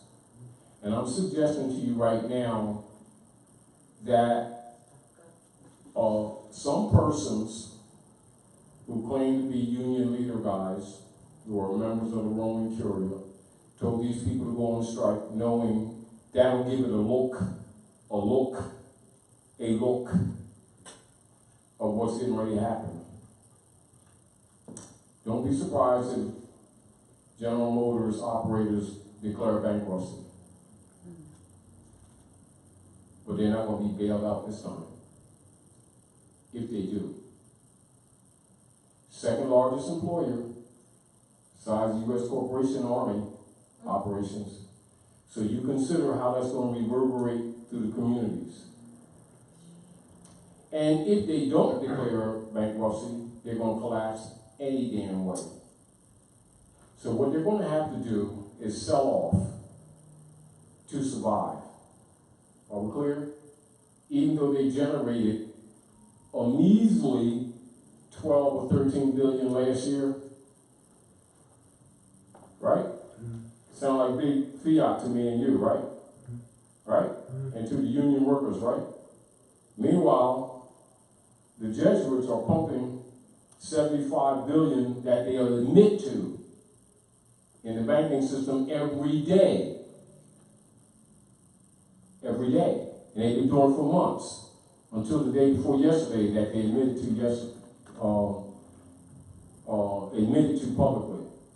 So that means these corporations who survive are going to take the finance and buy back their own stock, which in the long run is going to kill their companies anyway. It's going to kill their companies anyway. And then the people who got all these stock right now got dead paper. Why?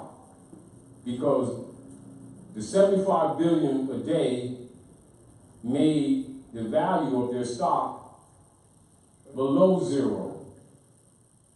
Below zero. Which means all pristine stock, they're dumping it right now as we're talking. Forget what the public ain't being told yet. I'm telling you now.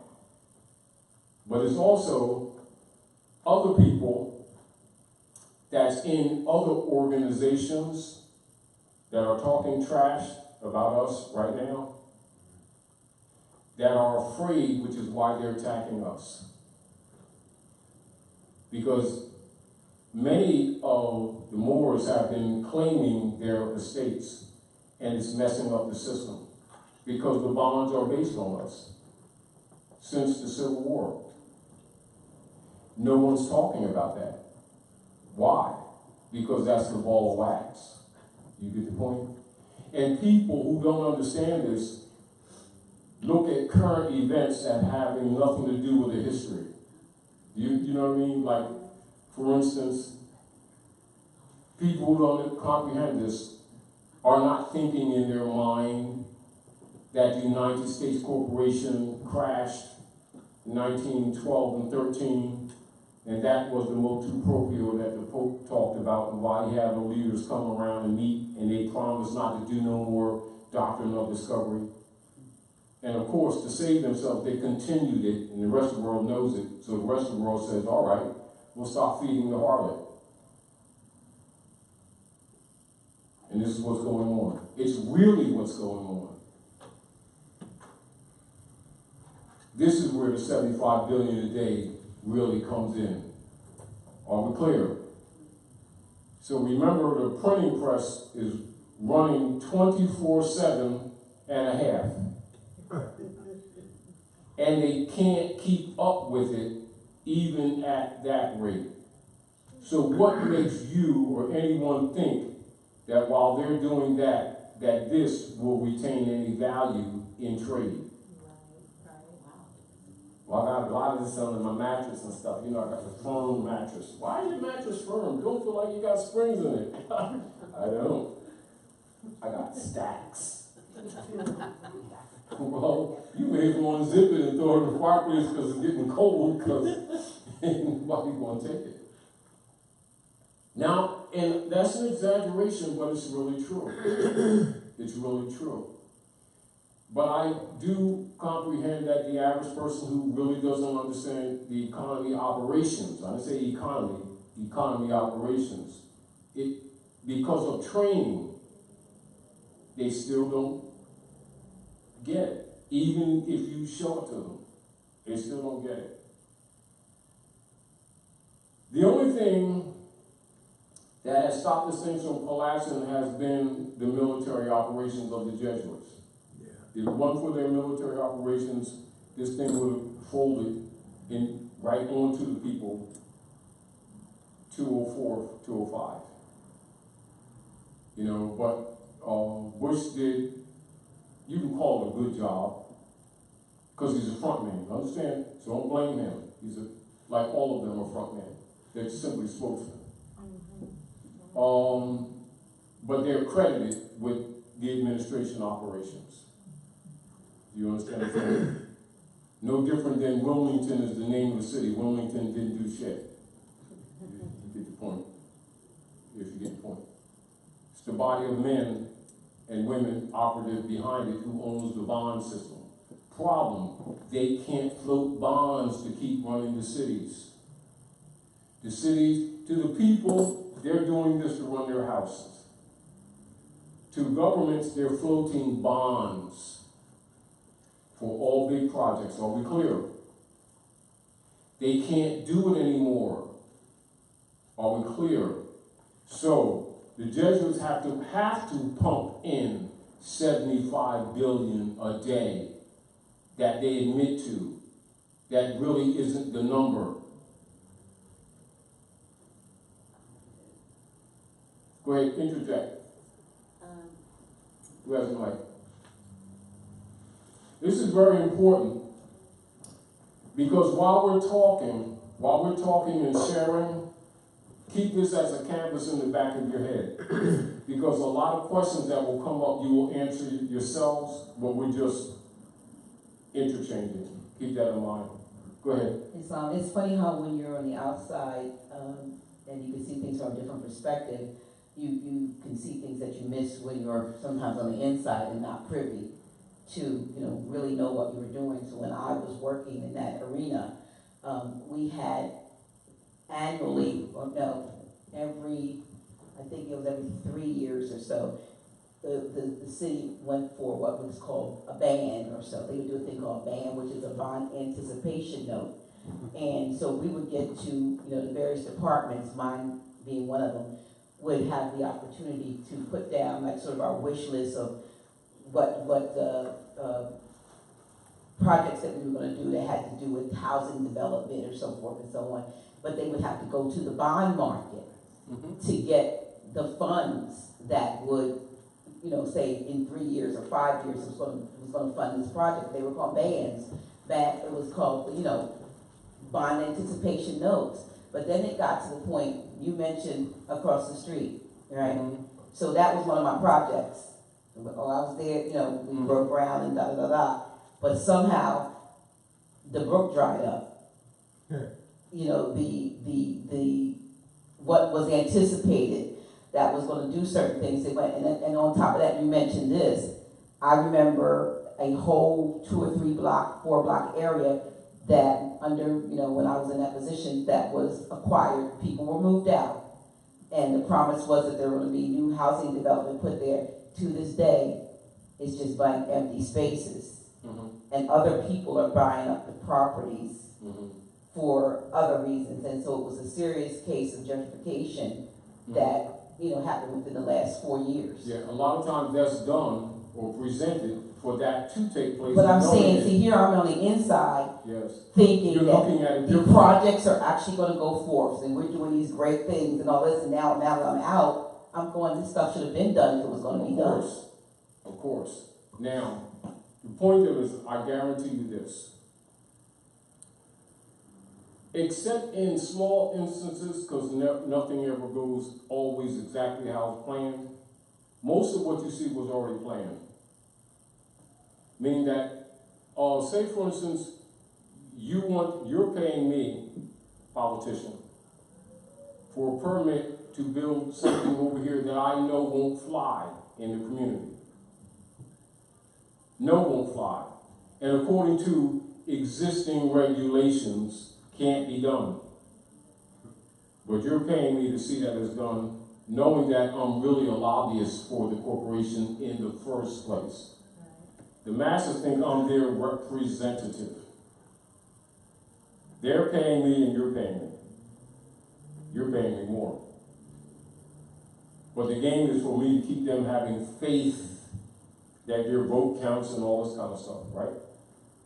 So what we do, we make them promises and we float some bonds for this project that they are going to pay.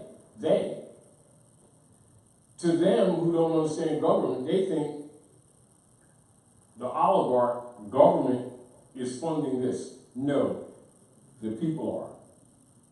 So the debt's on them, and they're robbing their estates that they already floated bonds on anyway.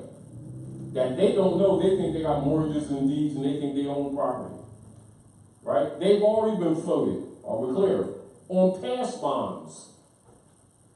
So the value and the cost always goes up, but their actual value goes down and is going to a negative, and it's always that way. So, we fund or bond, float bonds with a promise that looks like it's going to benefit the people in the neighborhood. It falls through. No, it didn't. It was never. Right? So now you are given, say, not that you work for, you're given $1.8 billion to take care of this matter. So it's given to a bank and then it's floated into your account. Right? And then you're sent out to go deal with this area. Right? The real buyer is you. For the project that you knew couldn't float, that you paid me for in the first place. And it's called a feedback loop. And then, so you're getting it, so the people don't see it's you. And in the end, the project that could have never been built, never allowed according to the regulations of the people, is now going to come up. And you're in the background, you've got stock in it. I also have stock in it. Oh, but I'm the city councilman, congressman, senator, and you don't know. That's how it always has worked since 1861. It's just that finally, after this whole century and some odd years, for the sake of some people have finally started figuring this thing out. They're still asleep. started to figure this thing out. Lord. They're blocking information, but they're finally figuring this stuff out. And then the middle class who are being thrown on the bus are telling some things. And this is the awakening that you see.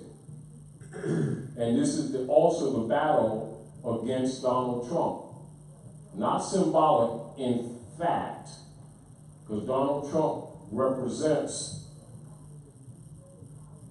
to name some, fired military generals and admirals, etc., who were fired, this amongst others, from administrations under Bill Clinton, under George Bush, under Barack H. Obama, and going back even to after the CIA assassinated Kennedy for trying to bring back Article 3 courts and Article 1 money under the Constitution for the Republic.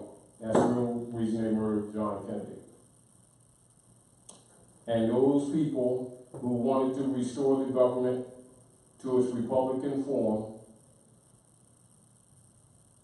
being so small in numbers, that's how deep the corruption is, are really some of the people who are behind Donald Trump. I'm just telling you what's really going on. Take it as you will. This is the battle. And they're dismantling the operations of the democratic operations, which is really the feudal order in England operating here, even though Donald Trump is a made man. It's a conflict of interest and a conflict of truth and history, but it's really what's going on. Now that they threatened him and his family, he almost has no choice. He started down a path that now he has to operate sincerely, whether he intended to or not. Because either way, they intend to destroy him and his family. So, even though it's a made man battle game that they started out with, it's coming to a real chess match, for real. So when you're looking at Donald Trump, you're not looking at Donald Trump. You're looking at military men and others who've been meeting secretly since they assassinated John F. Kennedy to start unraveling this thing. So if they got Donald Trump out of office, it wouldn't matter. It still will continue. Are we clear? Question. Go ahead. Given everything that's happened, the abrogation of the gold, the private commercial paper having no power except in the connotative minds. And the abrogation of Article 3. And the abrogation of Article 3. That no one talks about. I repeat, let's back up again. When you say this from here on in, Yeah. and when you do your radio shows or anything, Yeah.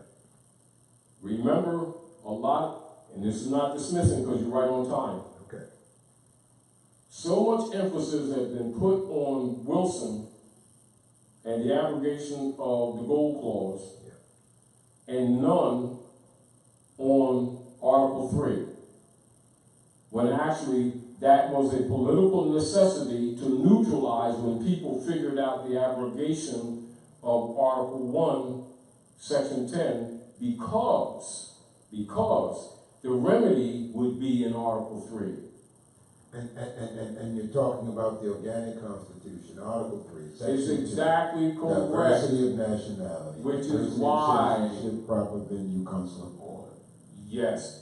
Which is why agents among us were given cues in recent days to attack us for enforcing Constitution law, and for some of the heirs putting liens on the corporate operators who were supposed to cease and desist all operations already.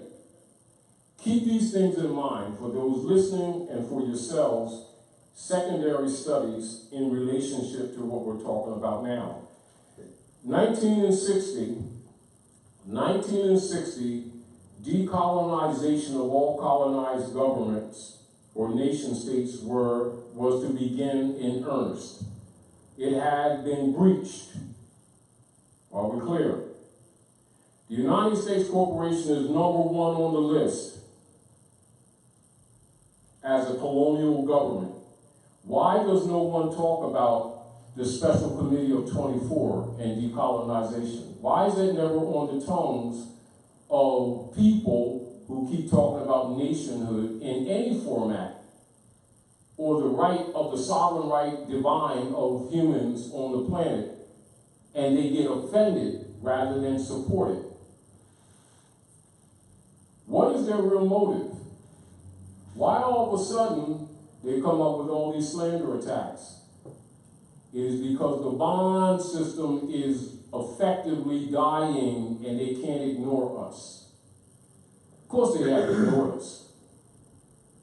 But the deal of it is, they have also offered different systems of claims against the estate, like authenticate the birth certificate and do a financial statement, a UCC1 financial statement and a UCC9, and know the difference between private and public, and go after the straw man. These were offers made to divert what they knew was happening in the background. Are we clear? Clear. Let me finish my question. Go ahead. I just want to say, given all of that, the issue with the Constitution, the organic Constitution, Article 3, Section 2, diversity of nationality versus issue of property. Say it slowly so that people can hear you. You're speaking fastly. You're not on an auction block. We do a lot of teaching here. I got a privilege of having a good friend teach, and so when we present to the people, we don't want to say just Article 3. We say organic Constitution, Article 3, Section 2, diversity of nationality, diversity of citizenship, proper venue, consular court. So whenever you say, don't just go handle consular court, you bring that whole thing, because it's the diversity of nationality, diversity of citizenship. Those are the key pieces that we need to be jumping up and down and screaming. Our remedy for so much is right there. Because it concerns with a lot of claims that are existing on records in the municipal systems, local, in state systems, and in subdivisional agencies of federal government, and most of the claims are invalid, but they have been accepted as valid for decades. What is the point that I'm presenting in relationship to what you just said, Brother Mustafa, and what has a lot of people upset with anyone who's talking constitutions and saying, they're going to get you in trouble, they're going to get you killed. What they're doing is admitting to what they know that they too have been a part of, even against their own people, that they themselves have been party to assassinations of people in communities, and leaders of women and men who have been standing on constitutional principles. The very people in their own organizations and communities have actually been paying or getting backdoor payments to create confusion and division. Hold on. And they don't want to be found out either, so they have stake in the game. Nevertheless, all of them have publicly claimed to support the Constitution. They even take public oaths to support the Constitution. And in secret, they've been supporting the feudal law operations of the democracy, in contradistinction to that Constitution. Problem is, the people are finally, not all of them, enough of them have finally figured it out. And now they're speaking up. Problem is, say decades ago, a handful of people knew it, and they would just murder them and get them out of the way. Other problem is, and this is with some other people who were put in power to make law and to enforce law, who were put in that position, who have breached their obligations, have discovered that some people have been out here teaching people civics and constitutional principles, and these people who they have considered minions and believers and common folk are evolving on a level of civic scholarship that has been held back from them from these leader guys who have been presented as their leaders in organized organizations that's supposed to be enforcing the Constitution. And they've been doing exactly the opposite. Now they themselves are forced to publicly attack people who've been supporting that Constitution as if they're the enemies of the Constitution, as if they're the enemies of truth, as if they're liars. However, they're going to be sacrificed too. So some of them are going to be forced to start telling the truth. This is really what's happening on this planet. Not just here. Because remember, this is worldwide. Except for a few nation states, all of them are under the Roman Curia operations. But it's still being dismantled. This is what the 70... I'm making connections. Are we clear, Tamara? That's what the 75 billion that they admit to a day is really all about. Is that no one's buying the bonds, so they have to buy them and put them in warehouses in New Jersey. The same warehouses near where they put the greenbacks that Kennedy had printed up that they've been hiding from the public. Yeah. They're putting in their warehouses. I repeat. So the same warehouses that the greenbacks for the United States under the Constitution that John F. Kennedy had printed up that got him murdered in warehouses in New Jersey. That's one of them. They're buying up the bonds and stacking them in warehouses. Also, they were doing them in the last few years in Belgium, for those of you who know how to do research. How long do you think that's going to go on? Meanwhile, the shipping containers that have been shipped to shore, to the shelves of these malls, beautiful malls all over that they call U.S., they're going to have all these beautiful glass staircases that's going to be shining, but no one walking up them. Beautiful malls. How long do you think that can go on before the middle class figures out that they're being sacrificed to? The picture is extremely gloomy. So as I want to close with this question. Go ahead. It's a question of future and salvation. With everything going the way that it's going, how? Inevitable. How? That's right. Does remedy for the devastated people take place if the goal? Isn't that called the judicial system? Yes. Now, that's why they neutralized Article 3 court, because they knew it was coming. But if the, quote, gold is abrogated, and if the Then they come private in and still are commercial gold and silver? paper is nothing. Let's back up, the connection, Spanish Inquisition, mission, steal the gold and the silver, although other precious metals, and do land grabs and land claims. Under unum sanctum operations and the doctrine of discovery that's been operative even up to these days, and the public forgot until the Pope of Rome happened to mention it, calling leaders of the earth together and religious leaders together and promising to end the doctrine of discovery with the motu proprio. Is that not on record? That is on record. Also, the doctrine of discovery never ended, did it? They breached. Neither did the Spanish Inquisition against the Moors. Correct. And North America is not India. Is that correct? It's Morocco. Central America is not India, is that correct? It's Morocco. South America is not India, is that correct? Correct. The people are not Indians, is that correct? Correct. India is a fraud, isn't it? Islam. Even the place they call India next to China in Asia is not India. That's Sindh.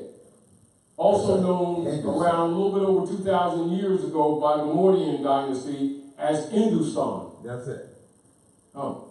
Islam. So there's no such thing as Indians, is it? None. It's another fraud, isn't it? Yeah. But it has worked quite well for a while, hasn't it? Islam. All right, so now you've got all these bond systems that have been sold to the nations of the earth, and their treasuries are loaded with U.S. Treasury bonds that are no good, and they will never be redeemed.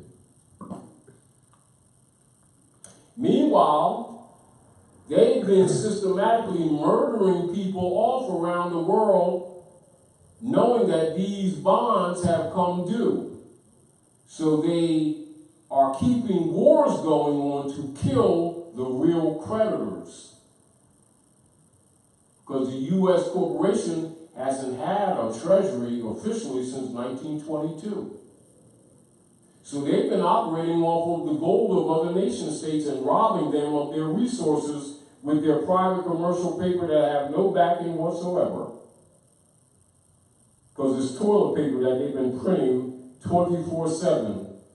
And in order to save their system, they've been pumping as of late over 75 billion, but the 75 billion a day is what they will admit to because they were caught. Not by any lawful operators here at North America, by other nation states who've been calling them out on it. And they haven't been able to block all of the sites on the internet. They blocked most of them. But that much information got through. Are we clear?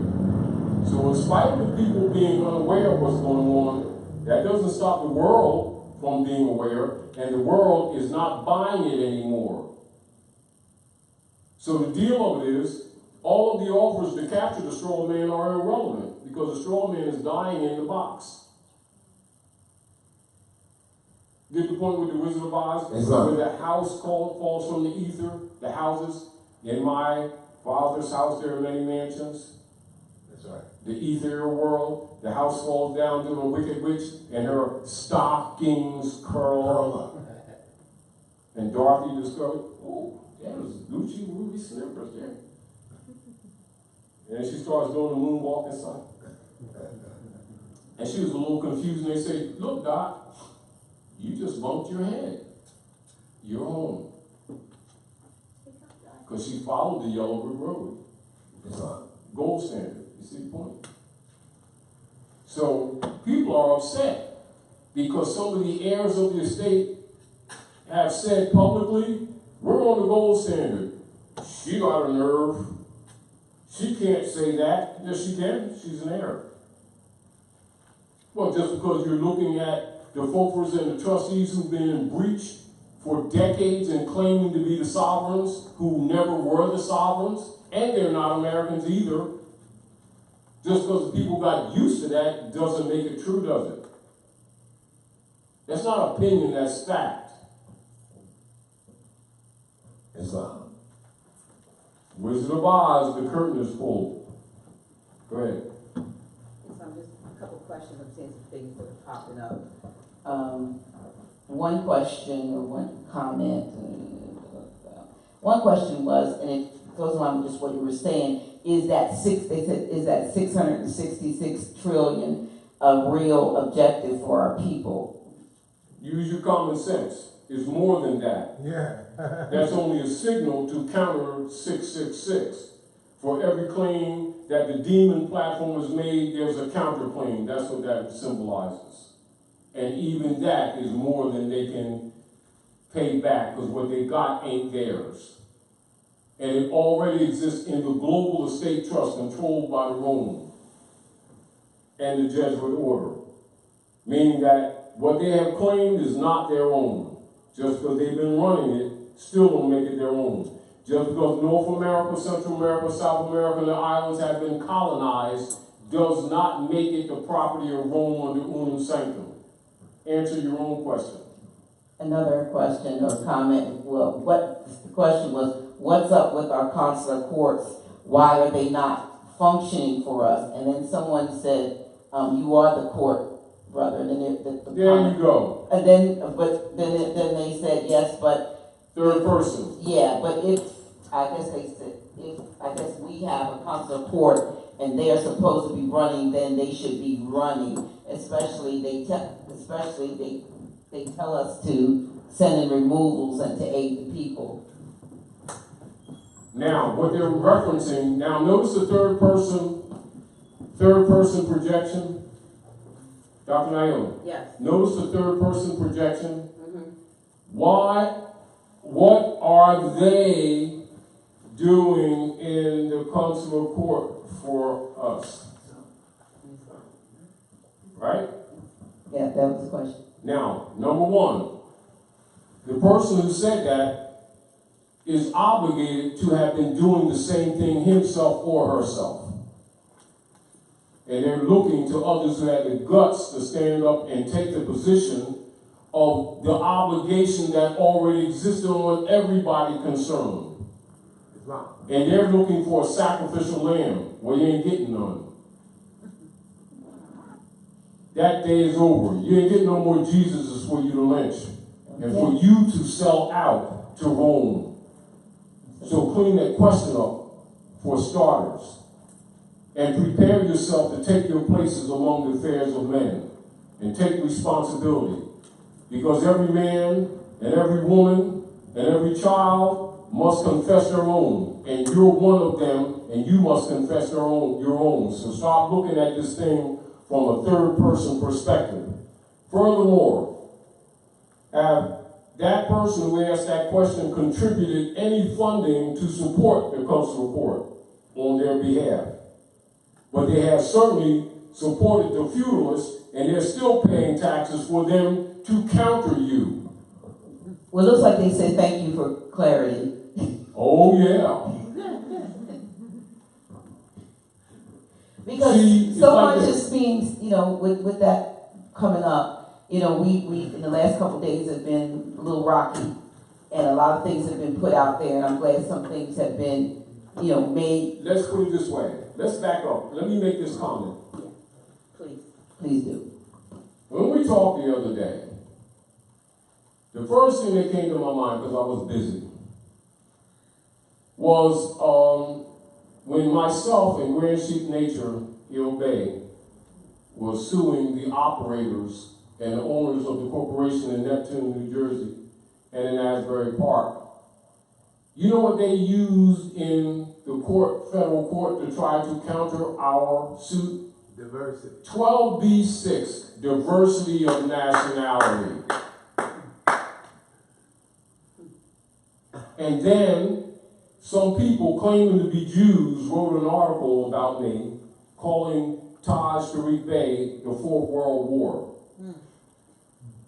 So when this operative, who claimed to be a Grand Chief, who works for the CIA, who's looking for a power position in the Moorish Science Temple of America, was given the nod, he was aided in making a video and tying anyone connected to me as liars and terrorists and anti-government sovereign citizen guys of Moorish liar guys stuff. But I already knew, if you notice that I didn't get alarmed when you told me. Right. Matter of fact, one of their agents came to this building. Absolutely. That's right. Absolutely. Oh, yes. The same agent called me and One wanted to of come their back here. agents came to this building Yes. and complimented me on what I was doing, and also showed papers in relationship to the Moorish movement, i.e. the Moorish Science Temple of America, proving the infiltration and the sellout, but because he's seeking power for himself, he wouldn't publish it, although I told him to, because the papers belong to the people. Fine. And he's one of their agents that made up that video. It didn't surprise me. However, as you already know, I had already chosen this subject before even that need came up. That's true. I see them coming, and I saw them coming. The deal of it is, we don't need titles from them.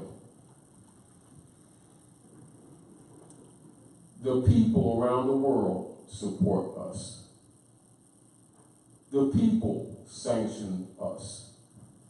And like I said before, and I'll say it again tonight, officially on the record, they can call us liars, but they can't prove us liars. Islam. Are we clear? Whenever we make references to anything to the people, we always give them points of reference. They're counting on the established fact that most people are not studied. One. That's right. They're counting on the established norm that most people don't know that law, i.e. jurisprudence, Yeah. and history are tied together and are to be taught together in erudition systems to humans. But instead, they are forced to go to educational systems of the Rockefeller, which is, and are training centers for animals. So they are well educated, but they're not erudite. When people come among us, they get erudite.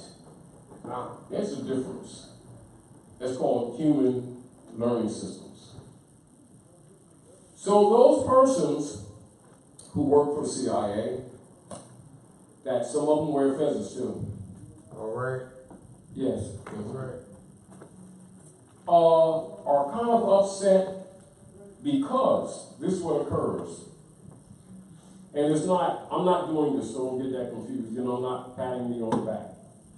When you help people to have courage to respect themselves and to actually start opening books Yeah.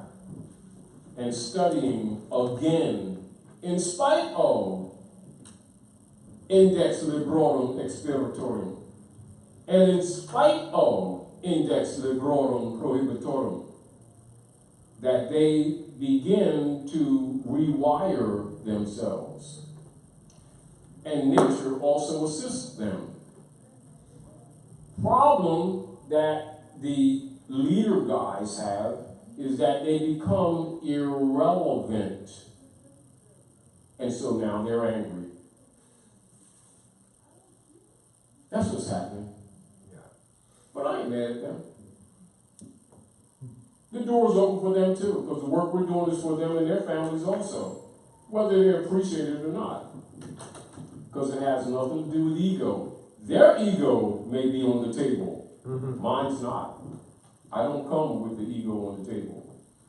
I'm just Taji guy with the cheap sneaks.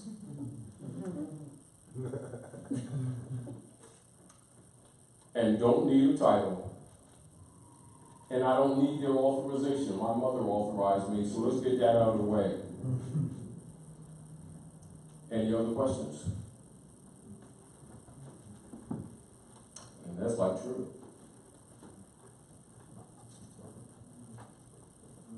Yes, she's gonna need the mic.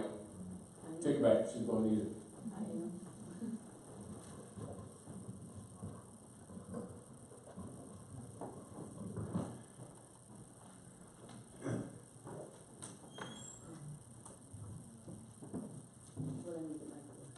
Oh, for questions?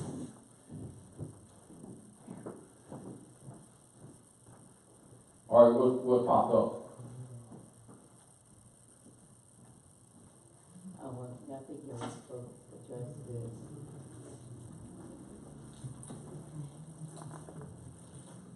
So keep in mind, and this is back to a lot of times when we're talking with Mustafa, Yeah. and because you know, like when we talk, we do what we do. Right. And what has some of these people upset is that most of the people that come to the House of Reawakening Minds are scholars in their own right. And to try to discredit them, they'll say, well, they're Tajiites, or they're following Taj. No, they're not. They're intelligent people dealing with other intelligent people, sharing information for the good of humanity. Islam. And that becomes a burden for people who've been BSing these people for generations and had their hands in these people's pockets. And we're making them irrelevant. Not because we're not targeting them, we're just doing what we can to help the people. But understand, a being that becomes erudite in fundamental things leaves the degrees of what is called believership, which is for donkeys, imbeciles, and people who are not willing or ready to handle reality, and are constantly sucking on false matrices while fussing, complaining, and marching all over the place. And when they start getting knowledge, they start removing the straws from their necks. So therefore, club members who are mad at people who are not part of their clubs that they made up contrary to principle are upset. And that's why those videos are popping up. Are we clear? Go ahead. It's called COINTELPRO operations. Counterintelligence operations set up by J. Edgar Hoover and targeting Aboriginal people with the help of other Aboriginal people who are known as conversos. There you go. Can you address, I think you may have said something about it earlier, but because it is becoming, it absolutely is an issue with some people, the issue of your mother's, your birthright and where that comes from, where the bloodline comes from. Because Yes. some, you know, I think what has happened that some people, like you said it earlier, there are people that look like Moors, but when you trace their bloodline, are not Moors, but based on their mother's bloodline. And then there, and vice versa, there are some that don't look like Moors, but based on their mother's bloodline, they are. And the people have gotten really caught up in their And it feelings. must be cleaned up because the Yes. world's economies are collapsing. You see, these are issues that have been buried. Right. Remember, in order to steal people's birthrights, they created what is known as Dejure systems, as what it was called substitutes for identification. All right. Are we clear? So it was necessary for them to alter anthropology and geography, as well as politics and pedigree bloodlines. Therefore, this is why in contemporary times, humans are referred to as colors and not by their pedigree and their bloodline. It was done to support the unum sanctum operations of birthright theft. Are we clear? So they had to muddy the mother. They had to murder the mothers off. Now, all murders are not necessarily physical. Are we clear? All human existence is traced through the female, not through the male. But it is promoted as patriarchy, meaning that the politics is promoted as patriarchy. The reality is nations are matriarchies. Fact, nation comes from nativity. Nativity and nationality comes from nation, i.e., or nativity, which means natio, to be born, to come into existence. In life, not in politics. In biology, not in politics. In genetics, not in politics. Womb man is the gate for all physical existence in the human form. Are we clear? In other words, even if they do a test tube thing, you got to have a womb. Now, males, which I'm one of those guys, you know, the wiener guys type thing. 5 minutes, that's a good one. You know, trying to make an impression, we'll work an hour out, 2 hours type thing. Hope you're impressed.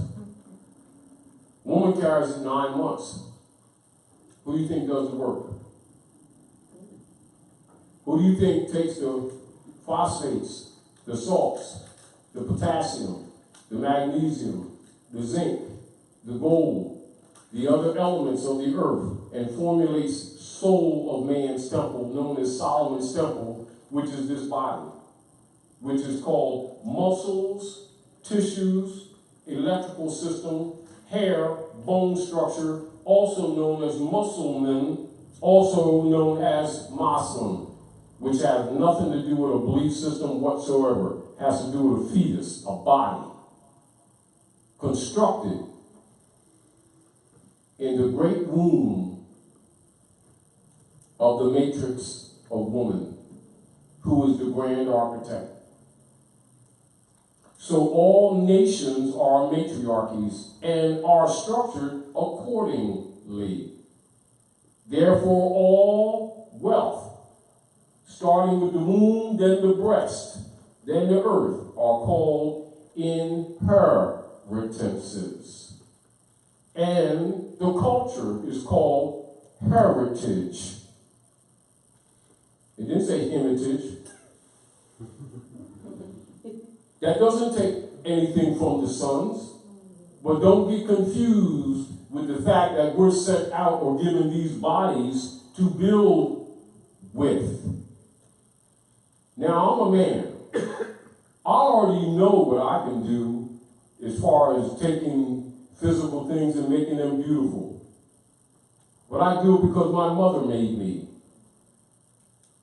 And when I made it, I did it for my sisters or some woman, etc., because I'm impressed. But if she wasn't there, believe me, sofa and some popcorn and a soda pop, and I'm cool. That's real. Hold on. But when it comes to really getting stuff together,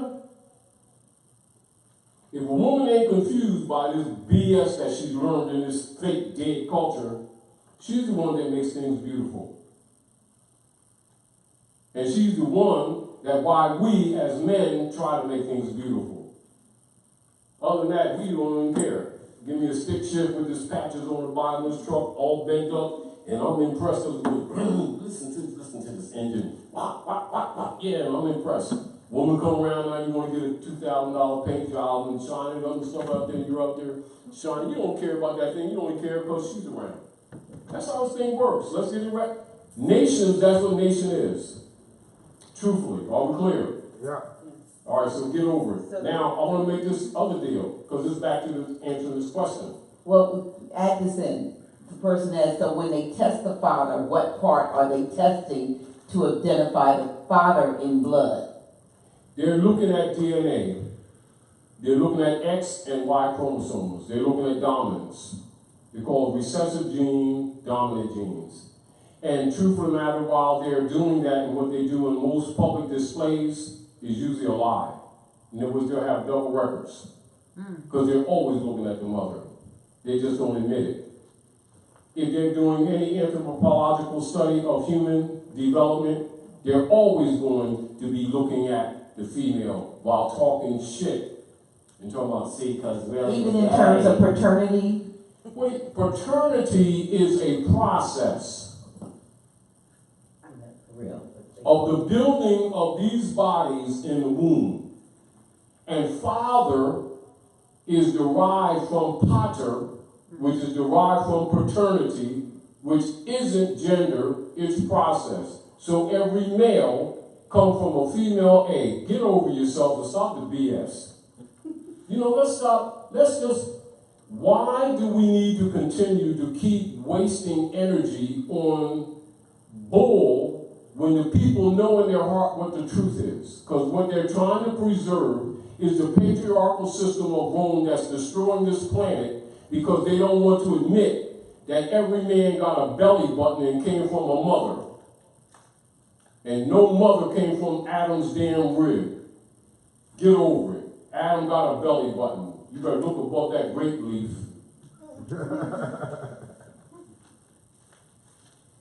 Swing him around like this by the wiener and throw him over here in the corner. I'm gonna read this Because. No, they're full of No, I'm gonna This read, bull I'm gonna read, has it's got another the comment, end. I'm Go ahead. gonna read it, it's gonna set you off, but I'm reading it anyway. It says, so many African tribes and nations trace themselves through the male line. I'm not arguing for it. That's public.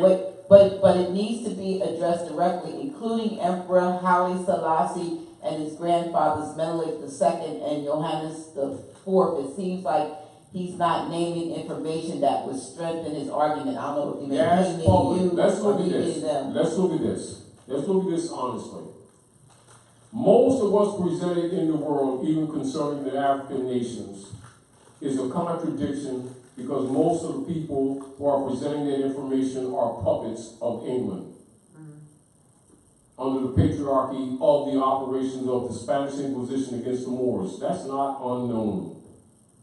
Fact of the matter is, all African and Asiatic nations can be traced back to matriarchies. That's a fact. Now, fact again. Whether they're studying the animal kingdom and the human kingdom, they can talk all the politics they want to try to justify the corruption that exists today under the patriarchal system. And I guarantee you that any and every scientist from any nation state on the planet Gaia that they call Earth, which Earth is just a term that means inhabited place. It's not the name of the planet.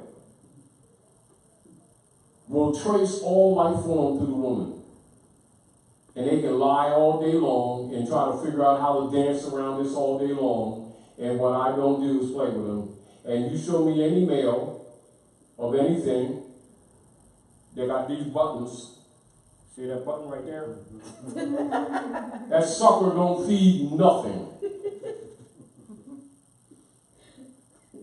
But it's there, is it not? Yeah. I don't wear no bra. But if you think you want to get fed, you better get some vitamins because you're going to starve. Get over it. Nature doesn't lie. Why do people keep lying? To defend positions that nature doesn't support.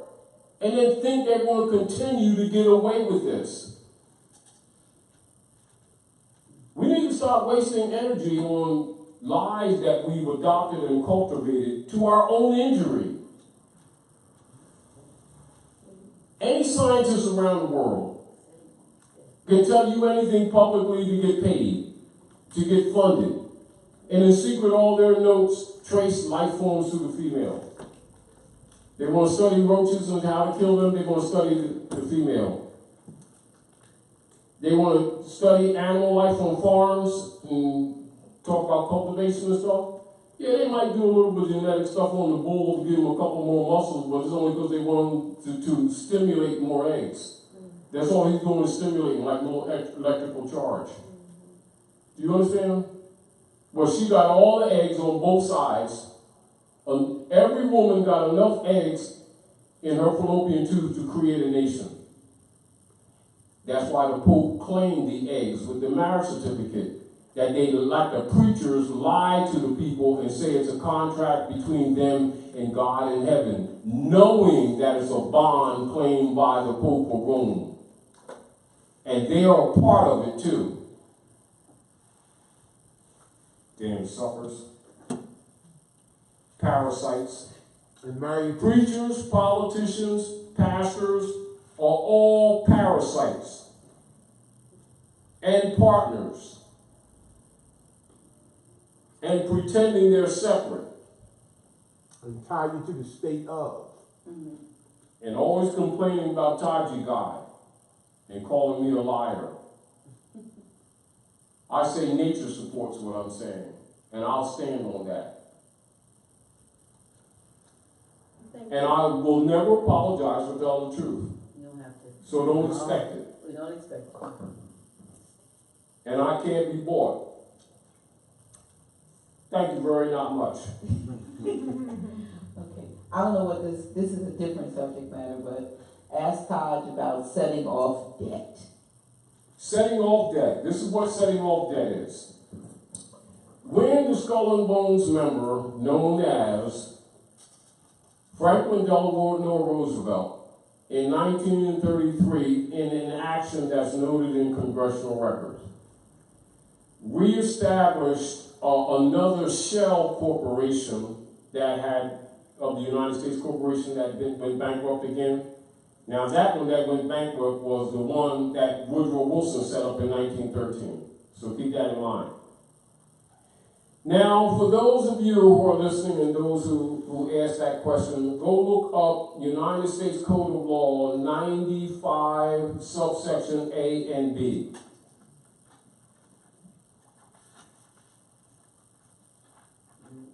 And because the United States Corporation Company is a corporation established for human trafficking and is not a country, they needed funding again, so they needed some humans to sell. So the Pope had already claimed the birth certificates and the wombs of the women, and they've been selling these bonds around the world already, and they went bankrupt again. So they needed some more humans to sell. So they used birth certificates. You said 12, US Code 95 or 95? United States Code of Law, subsection 95A and B. And what it deals with is essentially this. Whenever they make a law, which is really not law, which is really what they call public policy, distinguished from constitutional law, this is human trafficking. So it will always come under public policy and public law. You'll hear those two terms, get familiar. They have to put remedy. Are we clear? But they never explain remedy. Are we clear? Therefore, since they sold the people again, right? It's called House Joint Resolution 192, 73rd Congress in session, June the 5th of 1933. And they pledged all the birth certificates for the hatched eggs from the women, of the eggs that they didn't kill in the wars and stuff, to back the United States Corporation shell, the new one's dead. Rule. All the debts of the United States issued against the bonds, leaned against the birth certificates of the people, shall be the debt obligations of the United States. All transfers that are made in the name of payments are not really payments, but they are coupons that can be redeemed against the United States, but shall be sent out to the people as bills when there is no debt, for they are liens against the existing sister QV trusts that are attached to the global estate trust set up by Rome. And all debts are already paid by the United States. So when they send you a bill, they're double dipping. And number two, that no bills or debts can be paid with private commercial paper. Therefore, on all instrumentalities of the books, which they have 2 or more ledgers at all times, of the United States, shall be set off and discharged, but not paid. That's what discharge is. Discharge is a set-off, which means it's put off into the future, but it's not paid. It doesn't disappear. It's set off. So these two terms, write that down, discharge and set off. Yeah. So anything that is done with this instrument under the Jesuit order of the United States Corporation, subdivision, colony, owned then and owned now by England, which is occupying Northwest Territories, factually known as Morocco, Al-Marak, America, by the Jesuit order, any transfers of any fiat categorized credits or paper is discharged. Always and never paid. And the obligation is to the United States, not to the people. This is why they get mad when the people discover this and try to discharge themselves, because they've been held to wardship. And the local municipal operators always want to be your trustee so that they can rob you. That's why they discharge and will attack you if you try to discharge, while they're obligated to the fact that it's a discharge. Which means they're belligerent trustees and fofers, aren't they? That's right. That's right. Now you understand why those who really understand the system start putting liens on them? Because that's the only way you can hit them. Because they do not respect the law. They're actually breakers of the law. Are we clear? Yeah. So 95 subsection A and B. Did you have a 12 on there for some people? You didn't say anything, right? Yes, I'll put it in the flash drive that you... No, is it 12, then 95, or just? Yes. What? Yes, 12, yes. USC 12? Yes. Okay. No, Subsection 95. No, it's 12. Subsection. It's 12 USC 95A. Yes. Okay. Taj, Yes, go ahead. Black's Law, I'm in the 5th edition. I'm on page 416, discharge. Go ahead, you all. Listen to this carefully. That's not yours. Discharge. To release, liberate, annul, unburden, disencumber, dismiss, to extinguish an obligation, to terminate employment of a person, release as from prison, confinement, or military service. Discharge is a generic term. Its principal species are rescission, release, accord, and satisfaction, performance, judgment, compensation, bankruptcy, merger. Discharge, to release, liberate, annul, unburden, disencumber, dismiss, to extinguish an obligation. Discharge. So now, once you begin to study, and once you understand the issue of the lost estate, quote unquote, that Noble Drawley talked about, and when he talked about the operations of colonial operations, he said the Europeans are living off your virtues. And he said, children, you have no idea you're just rich. What is he talking about? He's talking about that. And he says, if you doubt that the program that I had the prophet have, in relationship to my people and the citizens, go to those who know law. Did he not say that? And what are these people who keep saying that they're grand sheiks in the Moorish Science Temple, keep saying Drawley didn't teach law, Drawley didn't teach civics? But yet the Moorish Temple of Science was registered as a civic organization. They're lying on him, so you can understand why they're attacking us. Still in Black's Law, Taj. Go ahead. Again, page 116, this is the 5th edition. Still on discharge. As applied to demands, claims, rights of action, encumbrance, etc. To discharge the debt or claim is to extinguish it, to annul its obligatory force, to satisfy it. And here also the term is generic. Thus, a debt, a mortgage, a legacy may be discharged by payment or performance, or by an act short of that, lawful in itself, which the creditor accepts as sufficient. Governs discharge of commercial instruments. To discharge a person is to liberate him from the binding force of an obligation, a debt, or claim. So now, what do you comprehend from that when you understand just that little conversation?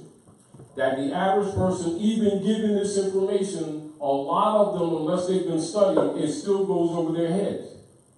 And it is this: the so-called national debt is a fraud and doesn't exist.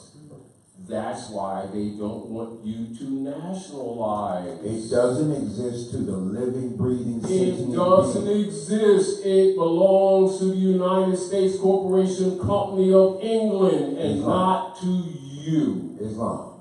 They're claiming to be the legitimate government, and they're trying to put it on you when actually they're de facto and a fraud.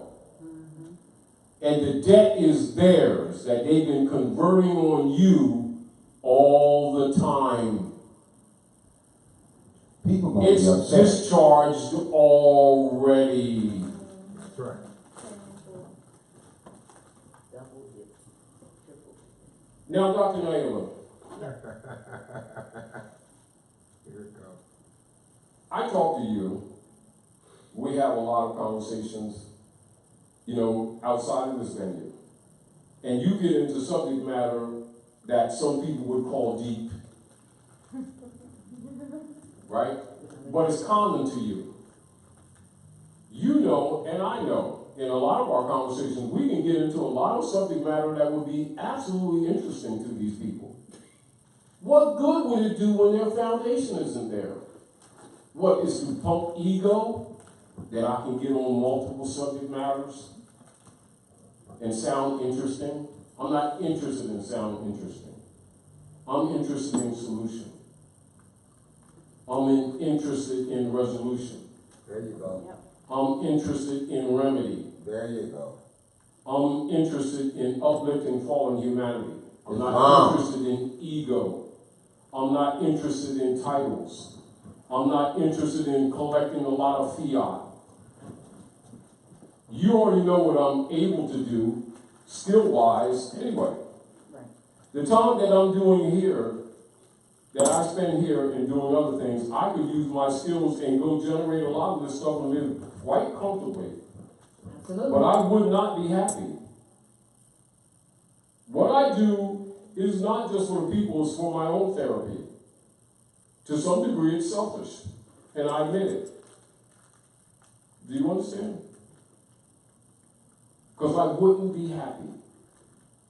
I like peace, and I like happiness. This doesn't make me happy, so therefore I can't be bought. So the only thing they can do is attack me, call me a liar, and wish they could get one of their grand sheep wearing a turban and fez, Negroite guys who was a COI agent to call me a liar on video, who can't prove that I'm a liar. But they're counting on the fact that the people aren't awake. However, I don't have to do anything. I'm not bad.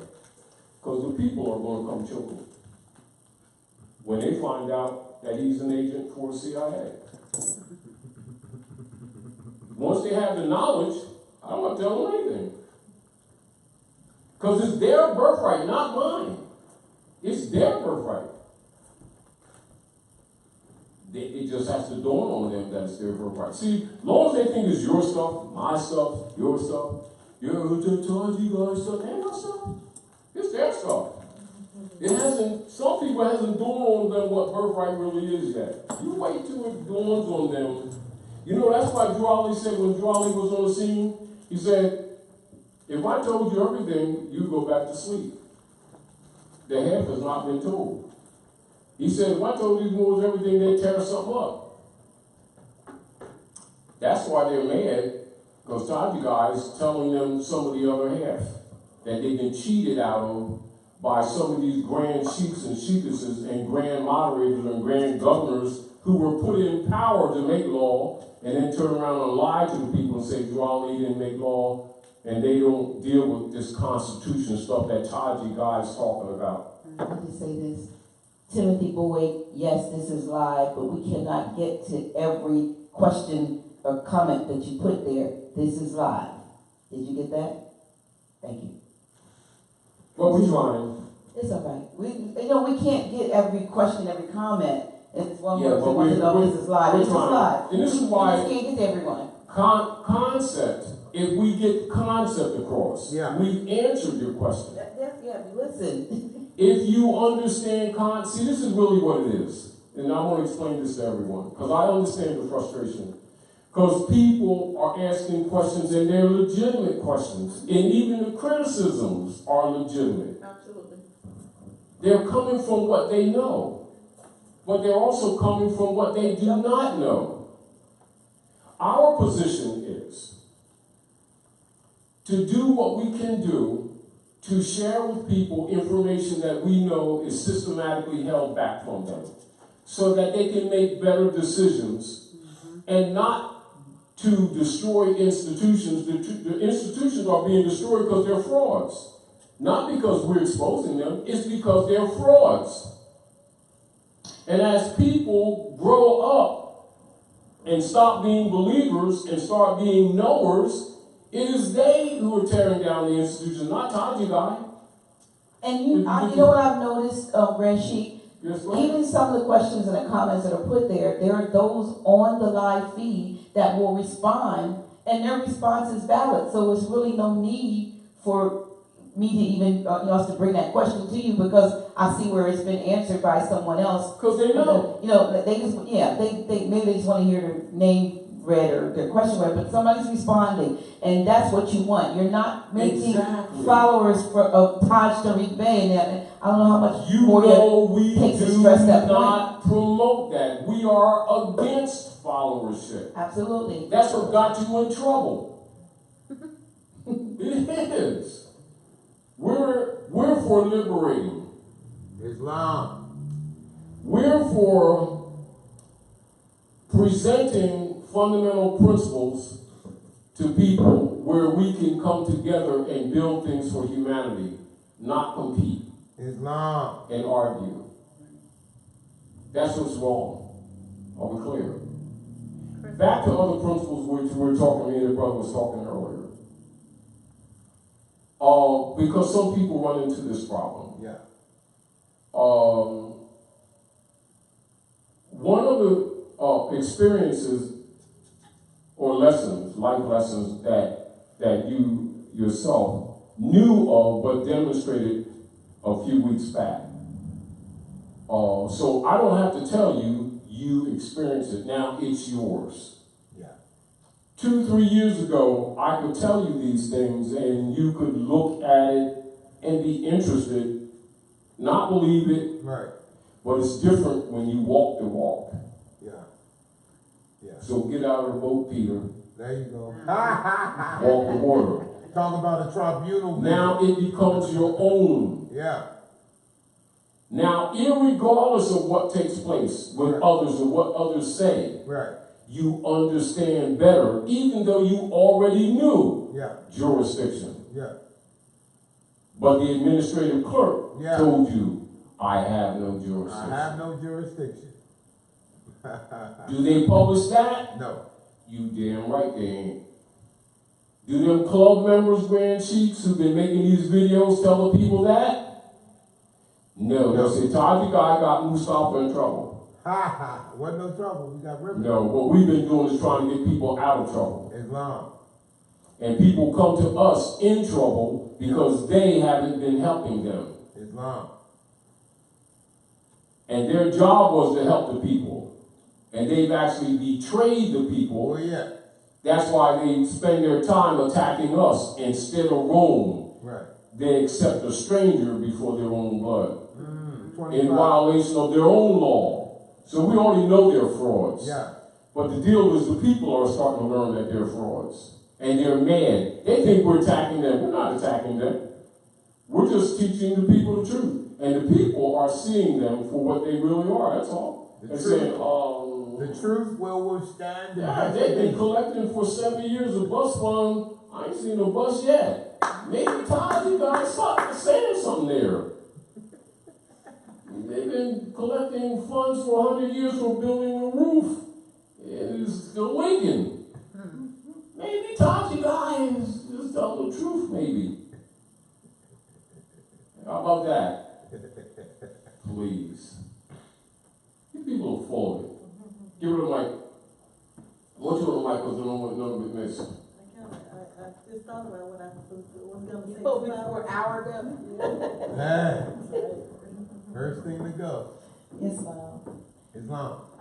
And just having a general conversation with the Moor, he said one of the things that he's having trouble with is you would see the forerunners, you would say, are the Moors that are not in the temple, will say they're upholding fallen humanity and they're upholding the mission of Prophet Noble Ali.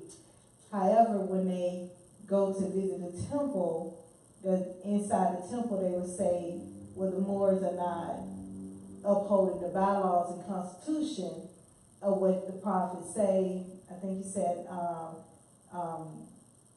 4, 5, and 6 of the bylaws, which states that Moors must be part and partial with this said government. It said part and parcel of this said government and must live the life accordingly. Okay, I'm gonna hold your wisdom. Hold your wisdom for a second.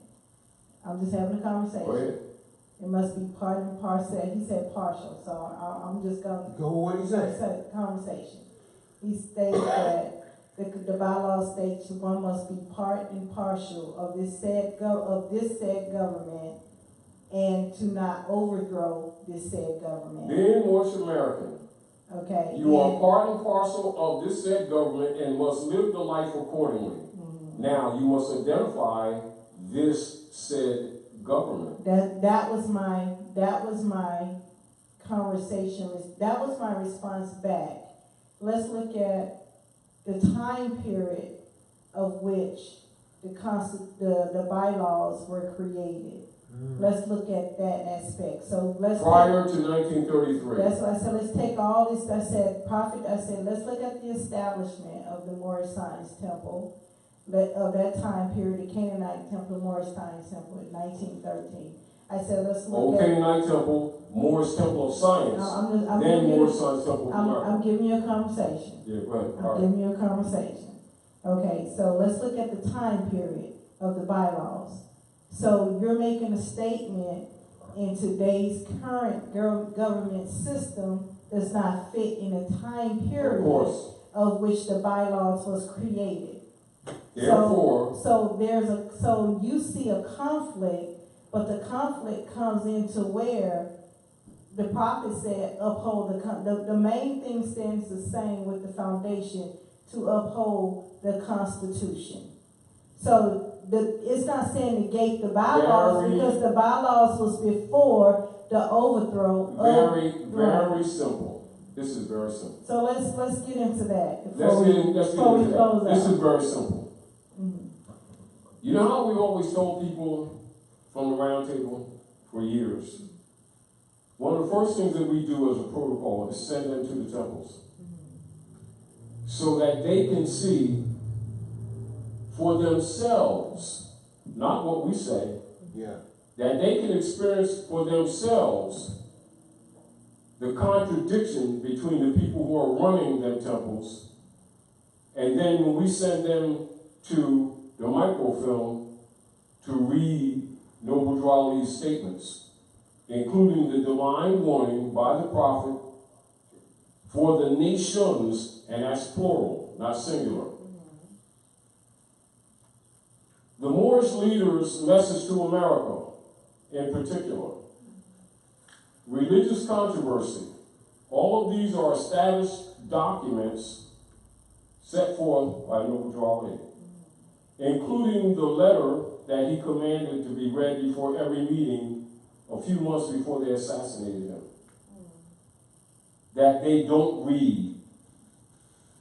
So when you give to answer the question that, or the conversation, and even surrounding questions that will arise around it, I'll just take some excerpts from the prophet's divine warning from the prophet for the nation. Doesn't he say, he says, help me in my great missionary work to bring my people back into the constitutional fold of government, enforcing our Constitution for the United States Islam. of America. He's talking about the Republic. He also says, and since that Constitution has declared every man free and equal, and since that Constitution has never changed, right? So he's telling you what the missionary work is, and he said the Constitution has never changed, which it has not. Then he said, the half has not been told. If I told you everything, you go back to sleep. So as soon as you begin to study, he says, one of the charges he put on the people, he says, study. And when you would have studied well, and would ask me what to study next, I would reply, study yourselves. And as soon as you begin to study that Constitution, you find about the breach and why they murdered Lincoln. Then you find about the secret oligarchy set up by the congressmen and the senators, and the real missionary work on why they murdered Lincoln. Then you discover that the republic was overthrown, and they pretended to change the Constitution by changing for into of. That's it. And actually made it a private document and denied the people the use of it to defend their birthright. And set up a democracy order of feudal law contrary to that Constitution. And now you get a concept of why Noble Drew Ali approached the Queen of England, commanding her to respect the treaties and the Constitution. And he founded the old Canaanite temple. Canaan, Palestine, Canaan, Palestine, the bankers. Oh. Then in 1913, he set up the old Canaanite temple. Immediately, Woodrow Wilson, 1913, met with the Jesuit order on Jekyll Island and sold the United States Corporation because it crashed. Then they converted all allodial titles and all aboriginal titles to mortgages and deeds, 1913. Do you think that's circumstantial? Do you think these grand governors and grand chiefs of the Moorish Science Temple will dare tell the Moorish American members that history? They won't touch it. They will tell them that Taji guy is telling lies and is going to get you killed by Rome.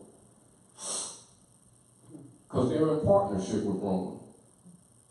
And their position is threatened. Taji guy is talking too much. And he won't take the payoff. So they're upset with Taji guy and people around me. So they attack people around me to try to break up any unity or strength that's there because it's threatening all of them. Are we clear? Clear. Not only that, he said, help me in my great missionary work enforcing that Constitution. And them same grand chiefs have been getting away with years telling the people that Drew Ali didn't teach civics. Not only that, you go to the microfilm in Chicago, because I went to the library, in Chicago. I get around. Yeah. And it said part and parcel, which means land, doesn't mean attitude. Part and partial means attitude. Part and parcel means land, a section of land, L-A-N-D. How did that all of a sudden change when they got rid of Noble Drew Ali? And then no one wants to talk about it. Did they have a constitutional convention? I'm not aware of it. That's just one little thing. Also in the Moorish leaders' message to America, it states, in fact, and you don't research it yourself, because that's all the microfilm. Moorish Holy Temple of Science was registered as a civic organization. Still says that. I repeat, I know a lot of people, I'm so glad them grand chiefs can't throw sneaks through the mic. Because they can throw sneaks right now, the old stinky ones too. I'd be up here going like this. Tomato. They really want me dead. I already know they do. However, I'm not afraid of them. Anyway, he said, and this is on record, the Moorish Temple of Science was registered as a civic organization. 1925, 1926. Right in time when the United States had to what? Establish another shell, 1925, which is why I shared those papers with you all. Do you know how many Grand Chiefs got mad when I started sharing that information in Chicago and with other people? Yes, I see the brother, he's going into the literature. Boy, he got skates on, you got Teflon skates on and stuff, bro. Come on, You doing moonwalk and stuff? Running out of time. Here we go. We're in Moorish literature, Moorish. Oh, can you come up here, please? Oh, come on, Doc. Like for a minute, Yeah, you please. want here? No. Look right there in the camera. Okay, here we go. Here we go. Like that. Go ahead. Identify the minute. Wait. Take the cover and go in front of the camera and then pull it. No, go get, because they pretend they don't see this stuff. No. On the record, for the record, Let me help you out. let the record show and reflect. Let me help you out. Yeah. It's called this. Oh, there it is. Oh. Yeah, then you got that other camera. Then it's called this. We got two cameras. Then it's called this. For another, Then it's called this. back it up a little bit. And like this. Up like that. And like that. Back that far. Yeah. Break- And like this. Oh, whatever. Wait, I'll give you a minute enough so y'all can pull it up on your screens. Oh, The point is, what he's showing you is something Now, that comes and from he's going to read the it. Moorish All science right, temple now of you read America. it. Now go ahead. Okay. Excuse me very much. And this should answer a lot of Moorish questions. literature, this is the Moorish Science Temple of America, Incorporated, Prophet Noble Drew Ali, founder. And I'm on page, and this is what they pass out, and they give out that you can acquire in the temple. Remember, Todd, you guys didn't make this up. They Page called me a 18. liar for saying this. Todd sent me to the temple a few years back. So, and this is what they gave me. Moorish leaders, historical message to America. I'm not going to read it all, Todd. So that's not to the temple, that's to America, isn't it? So that's universal, isn't it? Moorish leaders, historical message. Moorish leaders, historical message to America. I'm going to go a couple paragraphs, all right? Do you? No, you read it. In connection with the aims and objects, rules, regulations of the Moorish Science Temple of America, I deem it proper to submit to you a brief statement of our organization, covering its inception, rise, and progress, and of the Mohammedan religion, which I hope will be satisfactory to you and be the means of causing you at all times to adhere to the principles of love, truth, peace, freedom, and justice in your relation to mankind in general. I further, most anxiously, hope this brief statement will help you to more clearly see the duty and wisdom of, at all times, upholding those fundamental principles which are desired for our civilization, for our civilization of our posterity, such as obedience to law, respect and loyalty to government, tolerance and unity. We organize as the Moorish Temple of Science in the year 1925 and were legally incorporated as a civic organization. Back up, read that part again. We organized as the Moorish Temple of Science in the year of 1925 and were legally incorporated as a civic organization. Back up and read that again. We organized as the Moorish Temple of Science in the year of 1925 and were legally incorporated as a civic organization under the laws of the state of Illinois. Now, Excuse me. they don't allow civics. Not going, you go in some of them temples and even say the word civics. And it's a problem. And somebody with a turban and fez on is pulling a rope out of a drawer. Damn, you have a rope in the drawer? and looking for a pole to lynch you, calling you enemy to the prophet, saying that you're lying, saying that you're a Tajiite, made that stuff up, that you're going to get people in trouble and you're going to get people killed when it's really them that they're talking about that's been killing people, including some of them who really murdered the prophet. And this book comes from That's the the temple. I got this from the temple. I yield, God. Oh, you don't have to yield, but it's appreciated. I love your modesty. Thank you very much. Thank you, God. The deal of it is, when you begin to examine what the prophet said and what he really established for us in activity, including the Rotarian nature of the movement, which is universal, and the harmonies promoted among all mankind, they will say things that are absolutely opposite of that and condemn me as a liar for telling that to the people, saying I'm creating confusion. Well, I say I don't apologize. And I'm going to apologize so you guys don't look for an apology from me because you ain't getting it. And I ain't your club member, and I don't care how disaffected you are. And you can take your little titles and your little ribbons and go float in the nearest leech-infested pond where you probably belong with it. Thank you very much. Any other questions?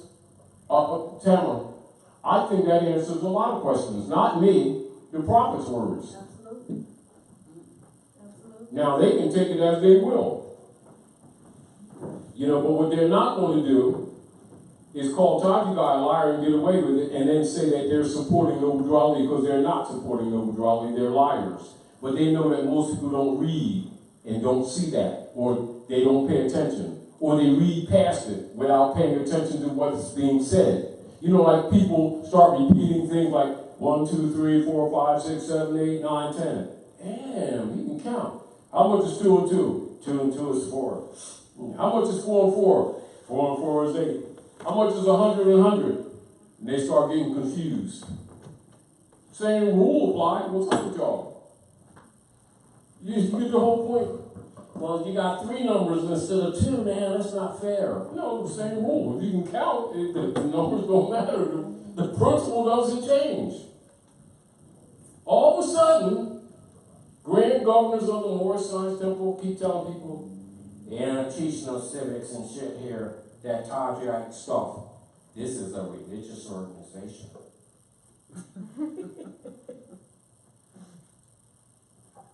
They're lying and always have been liars. Divine and natural. Now, when you look on the back of the questionnaire, which says our authority, and then you go to the microfilm in Chicago and look at the microfilm, it says, the Moorish Temple of Science adopted, write the word adopt, what that means, as its corporate name, the Moorish Science Temple of America. So did the Moorish Temple of Science disappear? It did not. It adopted the Moorish Science Temple of America as its corporate name. You get that mic and come back up here. You ain't getting away with this.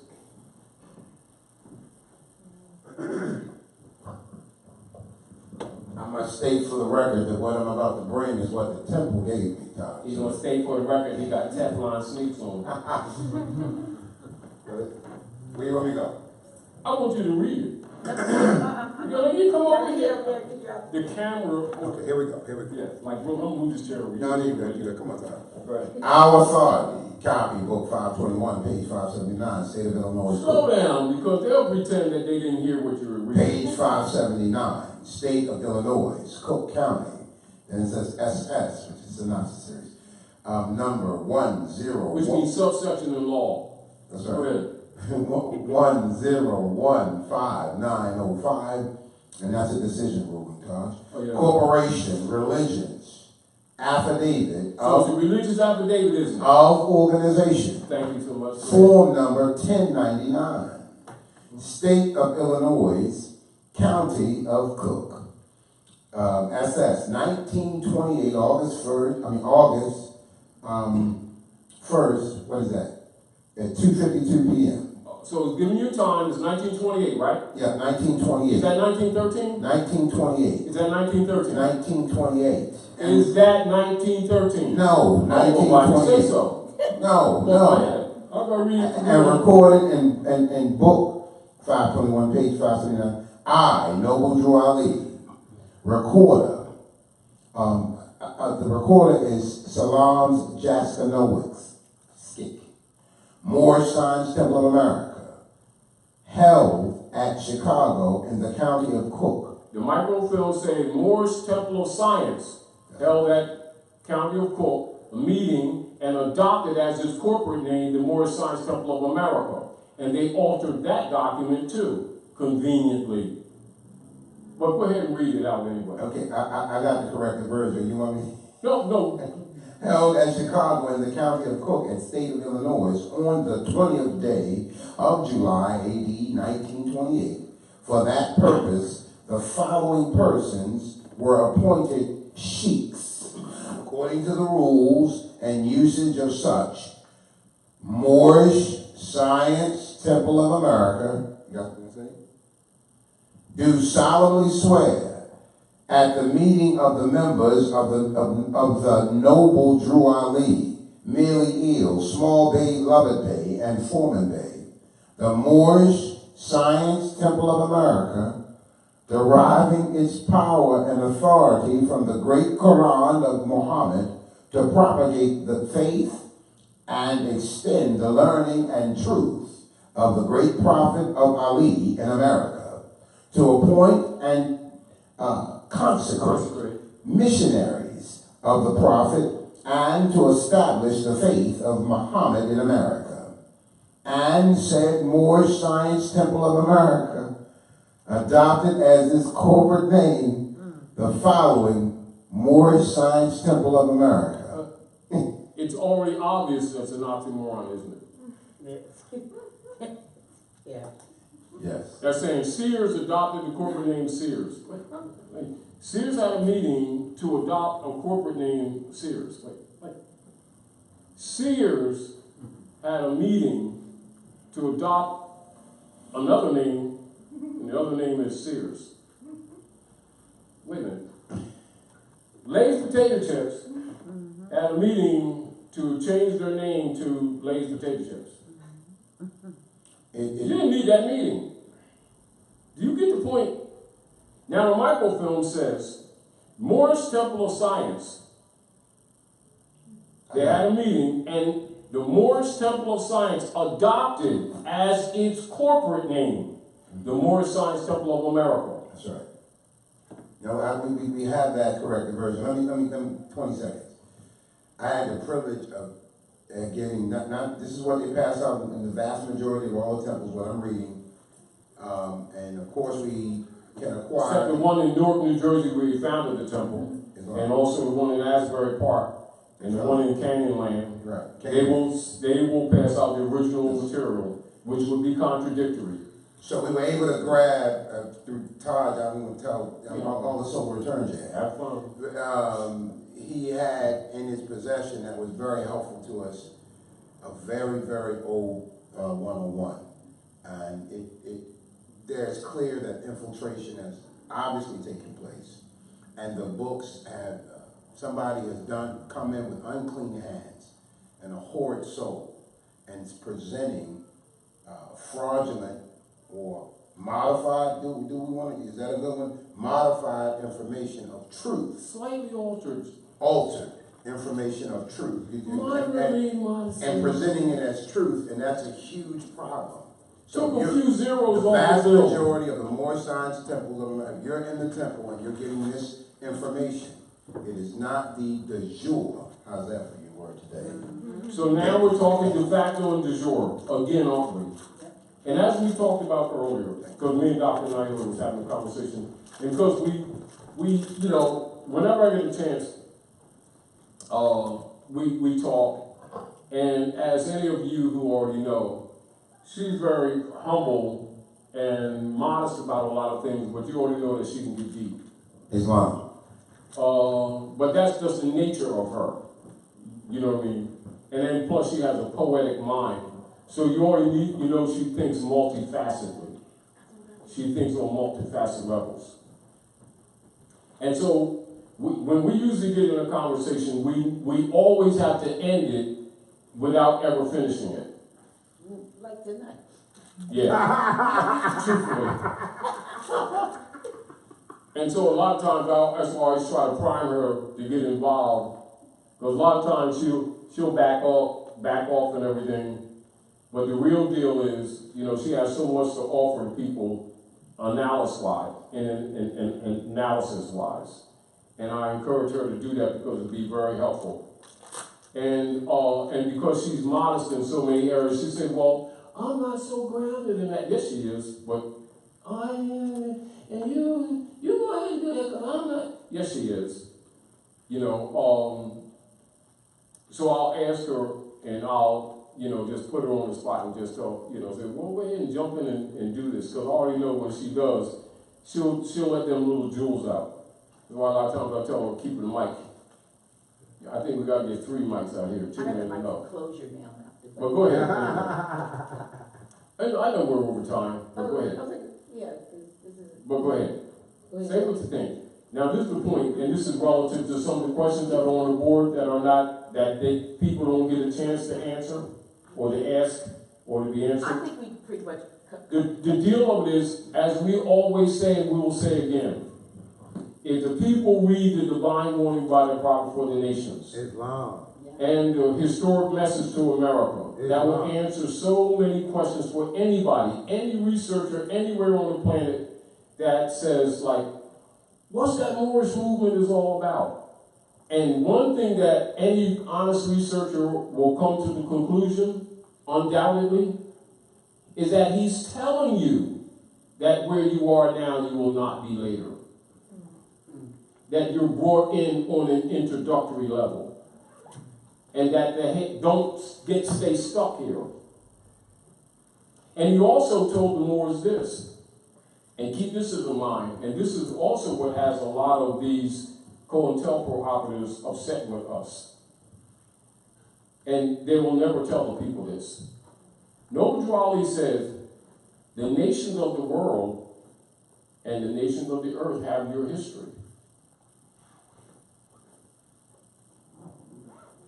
He said the Moorish Divine National Movement has a Rotarian complexion. So write that down, Rotarian. Write that down, Rotarian. And do the research. And then compare that to people telling you that you can't be a Moor, which is your bloodline and your pedigree, if you don't come to their particular temple. That they themselves help compromise. Which is also why they won't read that letter that we published in the Moroccan Star in 201. And also why a lot of the grand governors are mad at Taji guys for publishing that letter, making people aware of its existence that they've been hiding. Now, for those of you who don't know, I got that letter from 2 people. From Assistant Grand Sheikh Neil Bey, Elijah, who was Assistant Grand Sheikh at number 10, Moorish Science Temple on Liberty Street in Camden. And the other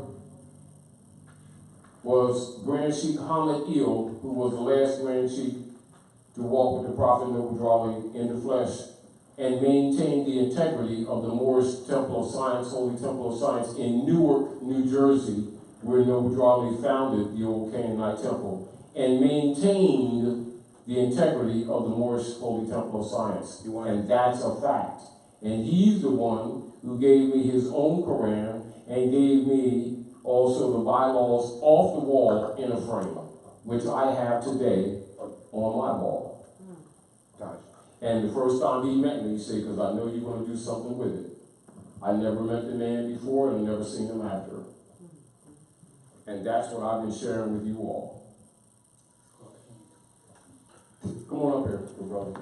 All right, this is the letter to be proclaimed in every meeting. This was instruction given by Noble Drawley. Before you read that letter, can I present this question to the listeners and to the questions that come up on your board that we don't get a chance to offer.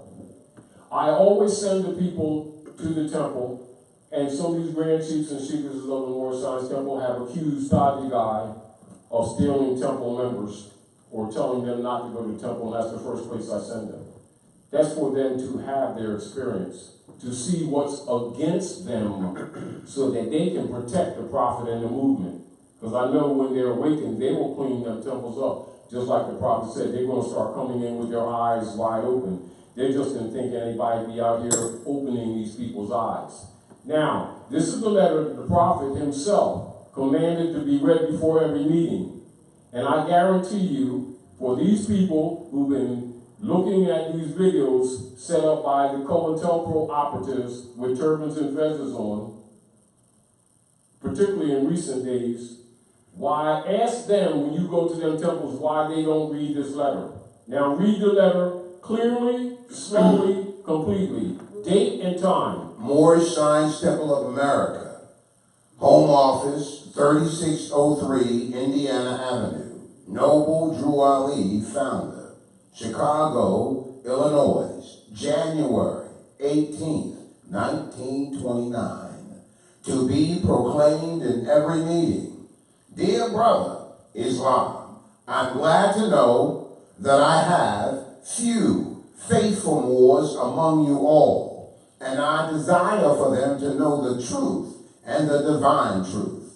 There is a host of jealousy about me and the movement now by the same people of our side of the nation that claim it was only a joke and unreal. But now, since they have found out from the government officials and the nations of the earth that this is the only sole foundation that all Asiatics must depend upon for their earthly salvation as an American citizen.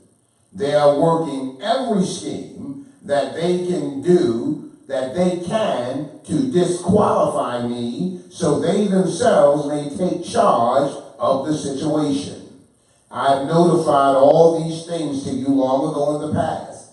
It is through the faithful Moors that contribute to the movement and the uplifting funds, the one that pay their divine respect to me and the movement will be remembered. That is why I'm calling upon all faithful Moors to increase their faithfulness to me, your prophet, and your divine Moorish movement. I need finance, and I need it bad.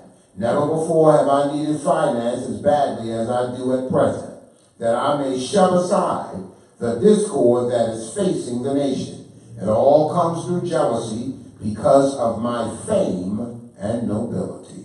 The nation of the world will not recognize the movement without me, the prophet, being the head. It has been proven by my work in which I have performed in the last few months, because I was at the governor's inauguration to present the Moorish Divine and National Movement, and I will be at the inauguration of President Hoover for the same cause. Noble Drew Ali. So you can see that he represented the Moorish Divine and National Movement. He wasn't talking about the temples because the temples were neutralized. You get the point? That's the sellout. That's why they won't read it. And he makes the connection to the Moorish Divine and National Movement to the world, not some club. And you're supposed to be doing what? Meeting with the heads of government. Because it's your estate, it's your birthright that they've been misguiding. What happens if you don't speak up? Is it not called tacit acquiescence? Didn't he say take your places among the affairs of men? So why are they upset with like Dejure? Why are they upset with Sharon? Why are they upset with me? Why? Because we took those facts to the people, and some of the people are starting to activate them, and they think they don't have the right to speak up for their own birthright, since those traitors have not been doing it. After all, they ain't into civics, so they ain't got no business arguing about civics anyway. Do they? None. They supposed to be in some corner praying. Because they're only a religious organization, so why are they complaining about what we're doing in the civic arena? All of a sudden now they're interested in civics but not admitting it? We Yeah, read right. that the purpose for founding it was for civics. Of course it was. It's called government. It's called social duties and responsibilities. Now, anyway, thank you all for coming out to the House of Reawakening Minds. Thank you, Dr. Nail, for being patient, as you are and have been. Thank you, Tamara, for doing the camera work and the background productions and all that stuff, because very often the people in the background never get much credit. You know what I mean? Thank you, Mustafa, for interjecting and carrying your law book. It's not. Because we don't have to bring it from over there. Whatever. We want to thank you for being here. We also want to make the announcement that on next Friday there will be no class here at the House of Reawakening Minds. It's the third Friday. We're going to be out of town. Both Sister Tara, we want to wish her a happy solar return in advance. Happy solar return, and we hope again, so we both be traveling. But on the fourth Friday, then Grand Chief will be back here. Grand Chief. So normally it is the first and third, but for this month only, it's the second and the fourth. There is no third Friday class, and we will do Impress Us. We'll get Impress Us up in there if we have to do it on a Wednesday or a Thursday. But we're going to do we're going to give over our fourth Friday to our Grand Chief, so we make sure that we can hear from him. And what we can do, you know, take the questions that go unanswered and pick the prime ones that haven't been answered in the context, and we'll build around it. Because we really need to fix some things. Because the truth of the matter is that the people are going to fix their own problems. Absolutely. We just got to try to encourage them to trust themselves. And just share with them some fundamental information so that they can stop doubting themselves and stop looking for leaders. This is not the age of leader guys. The leader guy era ended in Pisces. That's right. You're now entering fifth dimension with Aquarian lights. Get used to it.